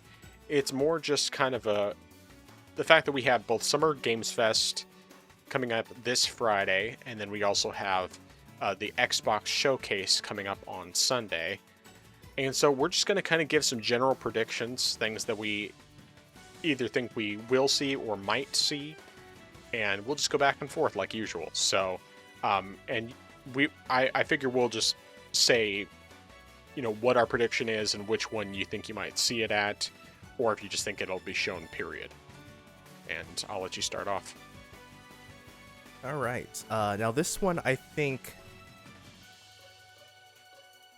this is something that could go either way, but I'm leaning more so toward just the general Games Fest, and that is going to be a Batman game that done by Rocksteady, and I've heard whispers here and there that there has been a Batman game in development, and the more recent ones have suggested this one is based on Batman Beyond, and you're playing as Terry McGinnis, so I'm intrigued by that, and I would be interested in seeing what happens if this is true, so I'm just going to say that it's something that we hear. We probably won't hear much. It's probably going to be just at the very bare minimum, it's going to be a teaser. We might have a full title, but that's going to be about it. And then, it's probably going to say 2030 or something like that. Is what we guess.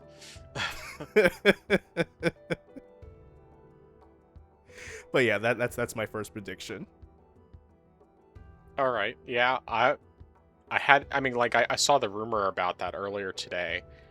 I love the idea of it. Like, I never watched Batman Beyond, but because of that era in general, like, I'm fully on board if they're actually doing that. Of course, obviously, I still really want the Batman the Animated Series type game. That's what I really want. Chef's kiss. That would be amazing. Just make basically an Arkham game, but have the content level being similar to the animated series, where it was very good writing and everything, but wasn't super dark like it was in the Arkham games. Not basically M-rated, but just T-rated or whatever. Like, do the animated series as a full game would be amazing, because like I loved using the animated series skins in Arkham City.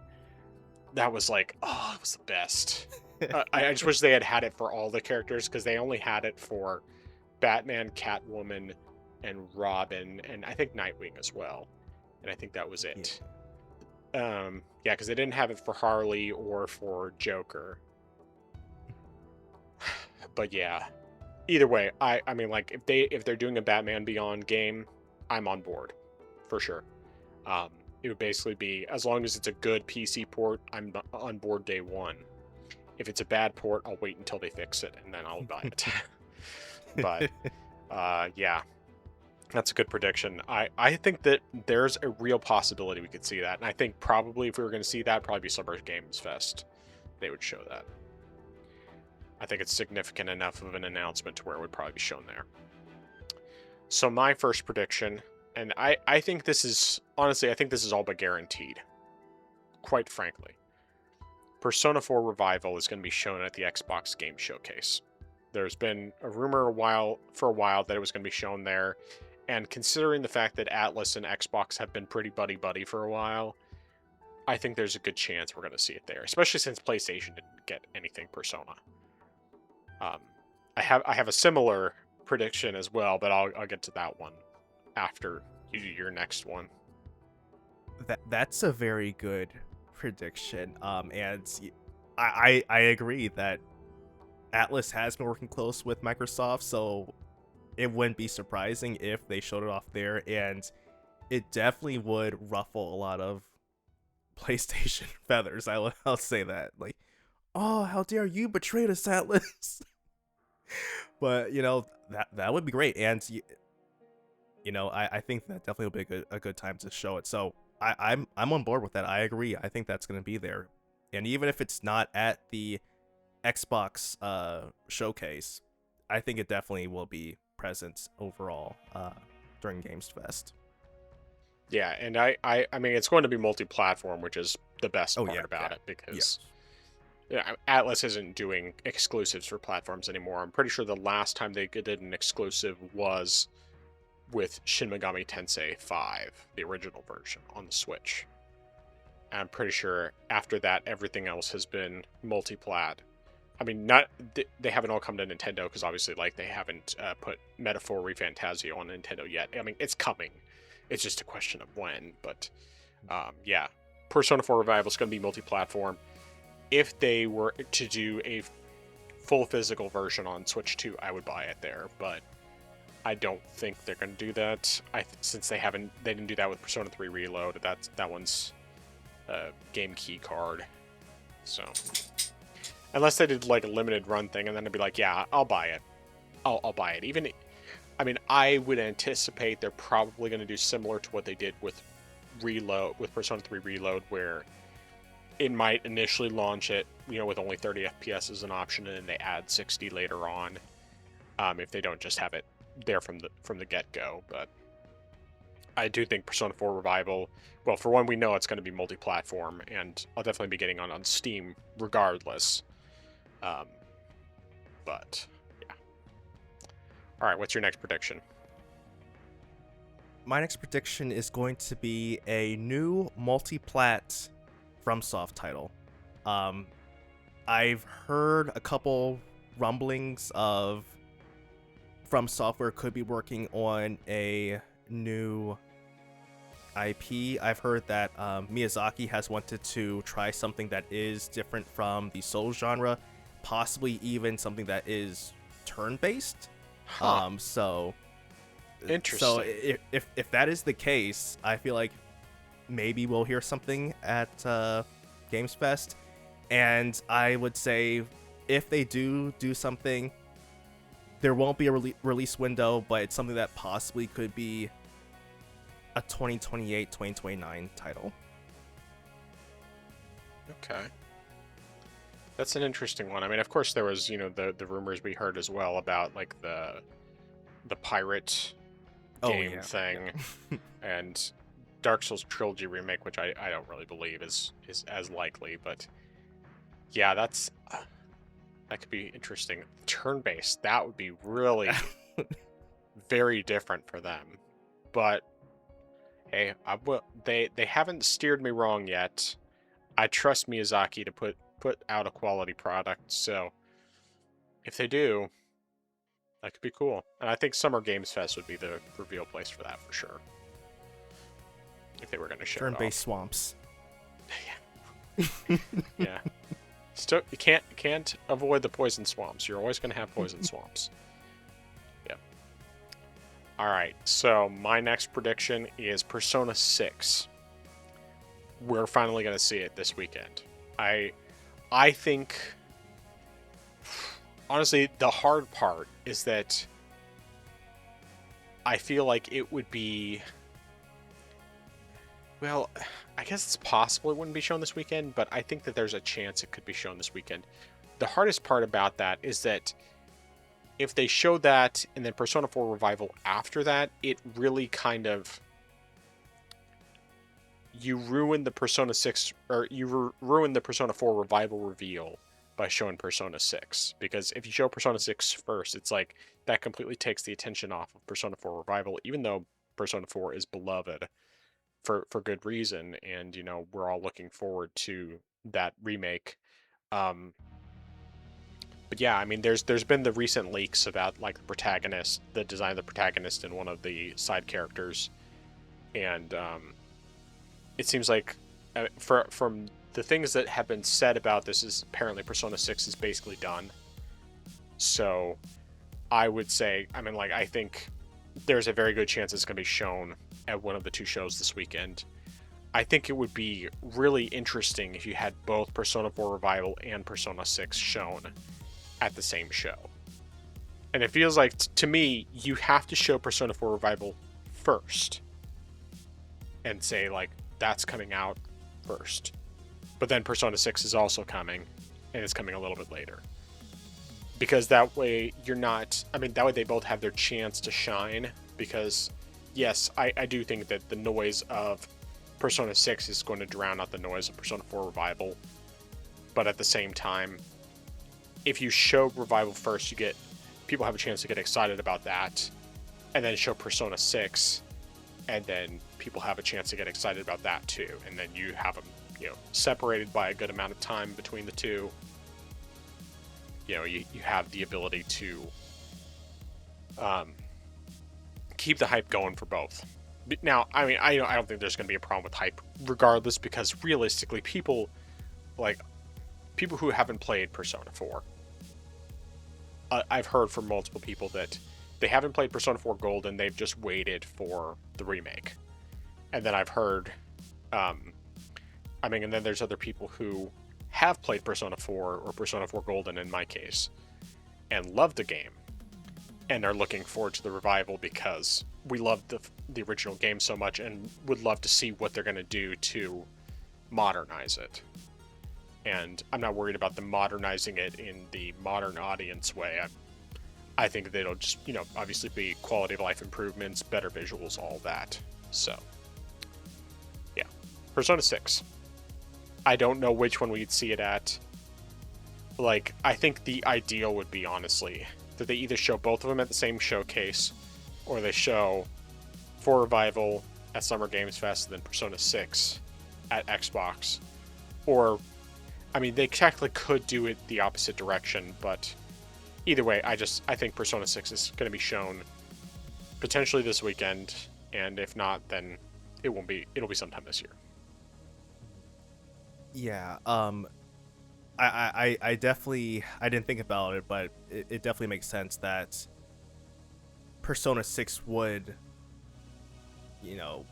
sort of deflate Persona 4 remakes hype, and I wonder if maybe you think Atlas might delay, or do you think it would be far enough that they would, or do you think it would be too far if they delayed the announcement of Persona 6 to, say, maybe Tokyo Game Show? Because that, I believe, is in... I think that's usually September. Yeah. Yeah. So do you think that would be, like, too far out, or do you think they probably I think they certainly could. I don't think it would be a bad thing to have the two announcements spread out. It's just that there's a lot of smoke right now with Persona 6, to where it seems like the reveal has to be coming sometime soon. But at the same time, giving Persona 4 Revival room to breathe would also be good. So I don't know. I do think Persona 4 Revival is going to be shown this weekend regardless. I just am not sure if Persona 6 is going to be shown around the same time, or if they're going to delay the reveal of Persona 6 so that they can do that. Either that, or they show Persona 6 and say, here's some stuff, this is coming 2027, and then Persona 4 Revival, and then they say, but in the meantime, here's Persona 4 Revival, and it's coming in 2026. I mean, like, I don't know if that's gonna happen like that, but yeah.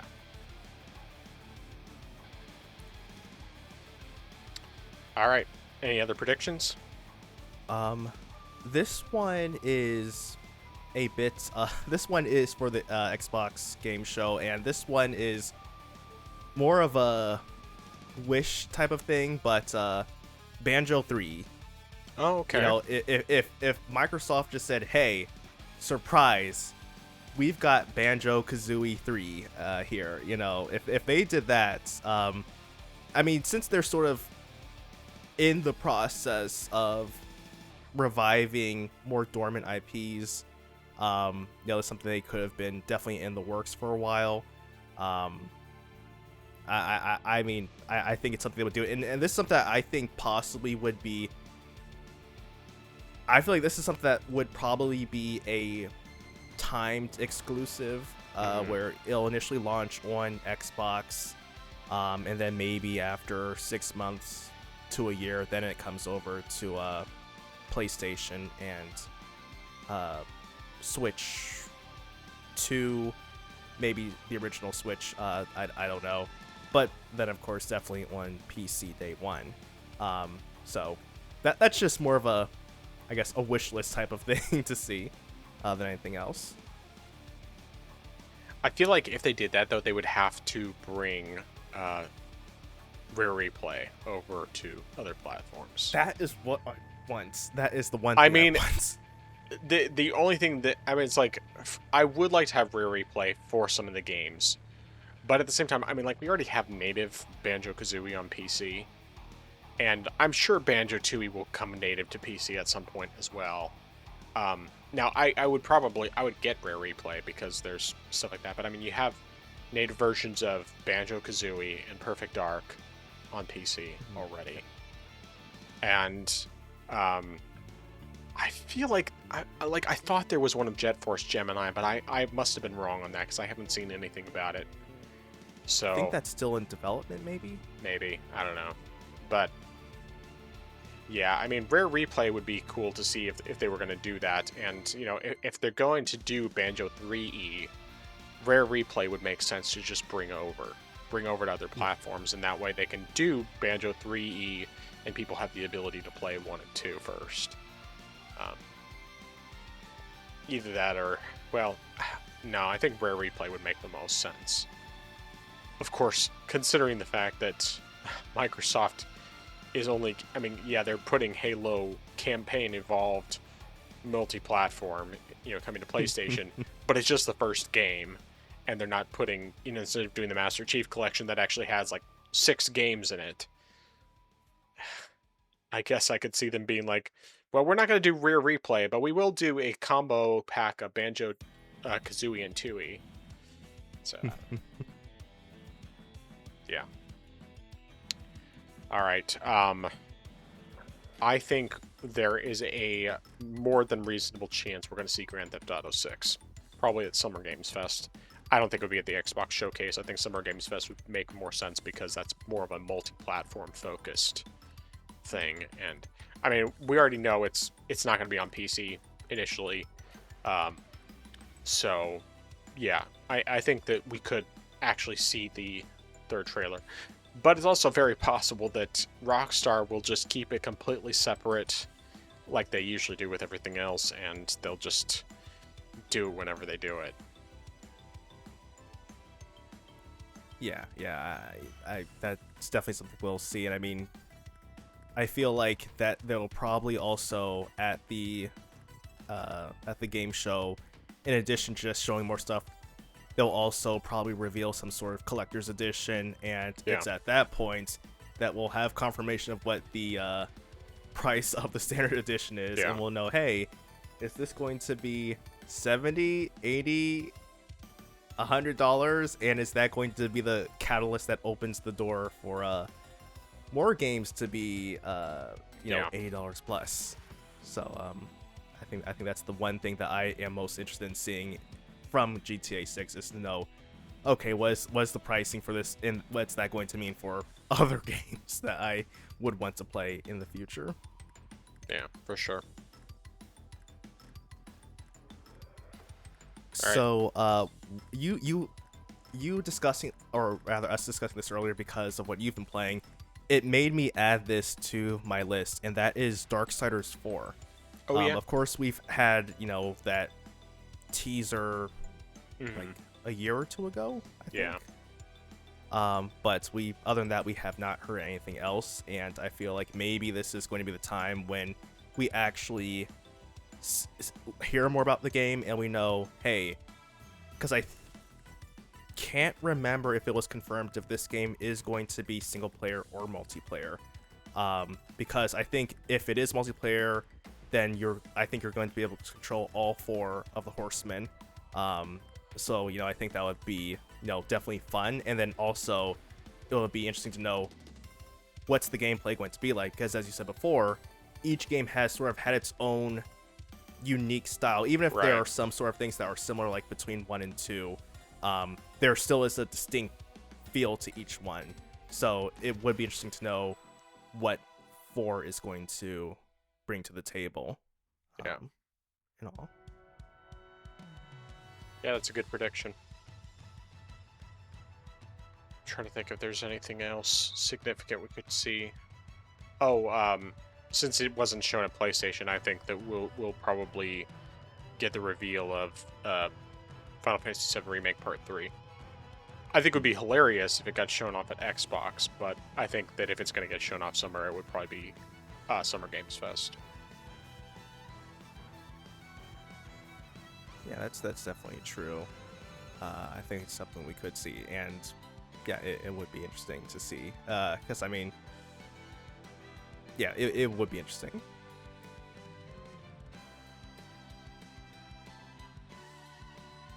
Yeah, I don't think I have anything else that I had for my predictions. All right. Yeah, I'm trying to think if there's anything else. I mean, I didn't have anything else written down. I feel like there was something that I had thought about earlier, but I honestly don't remember what it was, so... I think that we'll probably get the Valor Mortis release date at Summer Games Fest. I mean, potentially Xbox, but I think more likely Summer Games Fest will get the release date for that. I'm hoping we do, because, obviously, that's a game I very much want to play. But that, I guess that's technically more of a wish list thing, because they could just, reveal it whenever they're ready to reveal it. But I feel like, I want to say Valor Mortis, the first time was shown at maybe the Game Awards. Maybe I'm wrong. Maybe it was actually Summer Games Fest. Because I know I played it last year. I just don't remember when it was revealed. Or, I played the beta or the alpha, whatever it was. Playtest. So. Alright. Well, if that's everything, do you have any other topics that you wanted to talk about? No, I don't think I have anything else. All right, well, let's get into our recommendations and dissuasions. Why don't you start us off? All right, so my recommendation is going to be Gravity Circuits on Steam. It's currently being given away for free, as sort of as promotion for the upcoming sequel to the game. And if you are someone who likes playing Mega Man games or Mega Man-like games, this game is sort of like that, except it's more close quarters combat as opposed to Mega Man being a run and gun. I mean, like I said, still same style of game, but just combat's a little bit different. Okay. I haven't played it yet. I've purchased the game some time ago, but from what I've heard from people who have played it, it's definitely a good, solid game. Yeah, the close quarters combat sounds appealing. I mean, I did already add it to my library. I'll have to check it out, though, because the close quarters sounds a little more appealing to me than Mega Man, because, like, I've tried Mega Man a couple of times. It just never really grabbed me. I just wasn't any good at it, frankly, but close quarters sounds a little more my style, so I might check that out. Good stuff. All right, my recommendation it is for Killzone Mercenary specifically. I have two recommendations. First of all, definitely in Mission 7, make sure you have a rocket launcher or armor-piercing rounds before going to the embassy courtyard, because otherwise you're going to be having a heck of a time. The other thing that I'm going to recommend is the Ghost Cloak. At least I think that's the name of the item. I might be remembering wrong. But it's super useful because when you have that going, as long as you don't attack any enemies while you're doing it, there are some areas where you can literally just walk right through. And as long as you don't attack the enemies, they will not see you. Well, I should say, as long as you don't attack the enemies and the cloak doesn't run out, because it has a limited amount of time that it's active. There are some areas where you can literally just walk right through and just completely bypass all the enemies, which gets you additional money in addition to the fact that it just makes it a whole lot easier, especially when you're playing on a high difficulty. But actually no, that was the two recommendations I had for period. Yeah. All right, dissuasions. All right, a couple dissuasions from me. First one is going to be, do not buy a Steam Deck, or at least do not buy one from Valve right now, because these things are massively overpriced for what they are. If you can buy one that's cheaper and more reasonably priced from someone, do it that way, but do not pay this much for a Steam Deck. It is just way too much, and you should not be paying this price for one. Second dissuasion I have is going to be, if you have external monitors plugged into your PC, do not unplug them until you turn them off, especially these ones if they have dedicated power supply. Do not plug them off. Do not unplug them before turning them off, because it will be painful to your ears, and I learned that the hard way this weekend. So yeah, make sure you turn them off before you unplug them. You'll get otherwise you'll get a nice nasty pop. Yeah, definitely. And to clarify for anyone listening, you're talking about audio monitors and not. Oh yes, I'm sorry. Visual monitors. I'm sorry. So, yeah. Because at first I'm trying to figure out how you get the audio pop, and then I realize, you're talking about audio monitors, and it makes a lot more sense. All right, good stuff. So obviously I agree on the dissuasion about the Steam Deck. Don't buy one right now from Valve at that price. It's just too expensive. It's not worth it. Wait until the price goes down, or try to find a better deal elsewhere. My second dissuasion is, in Killzone Mercenary, do not exit a mission before you finish it. Or do not exit the game before you finish a mission. If you are in the middle of a mission, make sure that you finish it out first. Alright. Where can people find you? They can find me on my channel. I am Xeracon. That's IAMXERACON. So youtube.com/@IamXeracon. put out a video going more so into the topic of Steam raising the price of the Steam Deck. So if you want to watch that, you can. It'll be more or less the same thing, but there might be a couple other points that I brought up that I didn't express before here, and there'll just be a couple of jokes here and there as well. I, of course, am still. We'll see what happens with the next video, which is going to be the comparison between 3 different types of 580s, and it'll just be a matter of when I can get things going, and depending on what happens, it might be 2, but I'll definitely try what you said with downloading the drivers for the GTX 580, and we'll see what happens with that. Then I have my other channel, Justin's Bible Blog. That's at Justin's Bible Blog.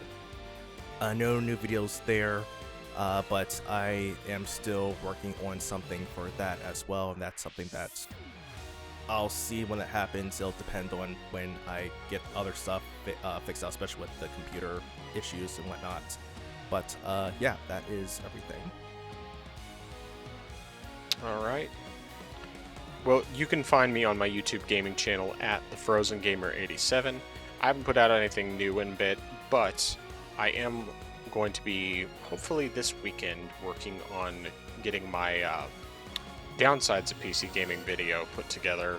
Since it is recorded, it's just a matter of getting all the editing done, but I think I should have a good amount of time to work on that this Saturday. So, God willing, as long as nothing else comes up, I'm hoping to get that completed this weekend, and then hopefully up next week is the goal. We'll see, what, if anything, comes, prevents me from doing that, but at the very least, I'll make some more progress on it and hopefully have it done sooner rather than later. Then, if you want to watch the video version of the podcast, you can check out the YouTube channel, which is at the Orangebox Podcast, or you can go to Rumble, and it's not a custom URL there, but you can still find us there. With both situations, it goes live at 7 a.m. Central Time every Friday, barring technical issues. The audio-only version of the podcast goes live at 12 a.m. Central Time every Friday, barring technical issues. And that's on all major audio podcast platforms, including Apple Podcasts, YouTube Music, Spotify, Deezer, iHeartRadio, Amazon Music, and others. If you want to contact us, you can send an email to us at theorangeboxpodcast@gmail.com, or you can comment on the video version of the podcast. And I have a question for you guys once again this week, although we didn't get any responses last week. It's not a problem.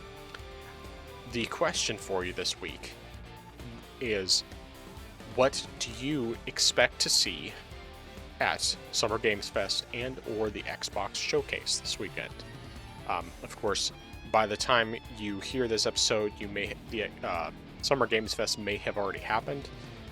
But if it has already happened by the time you hear this, go ahead and say what was your favorite thing that you saw at Summer Games Fest. But either way, look forward to hearing from you if you comment on that. Otherwise, I think that's everything. So, last chance. Any final thoughts? No, sir.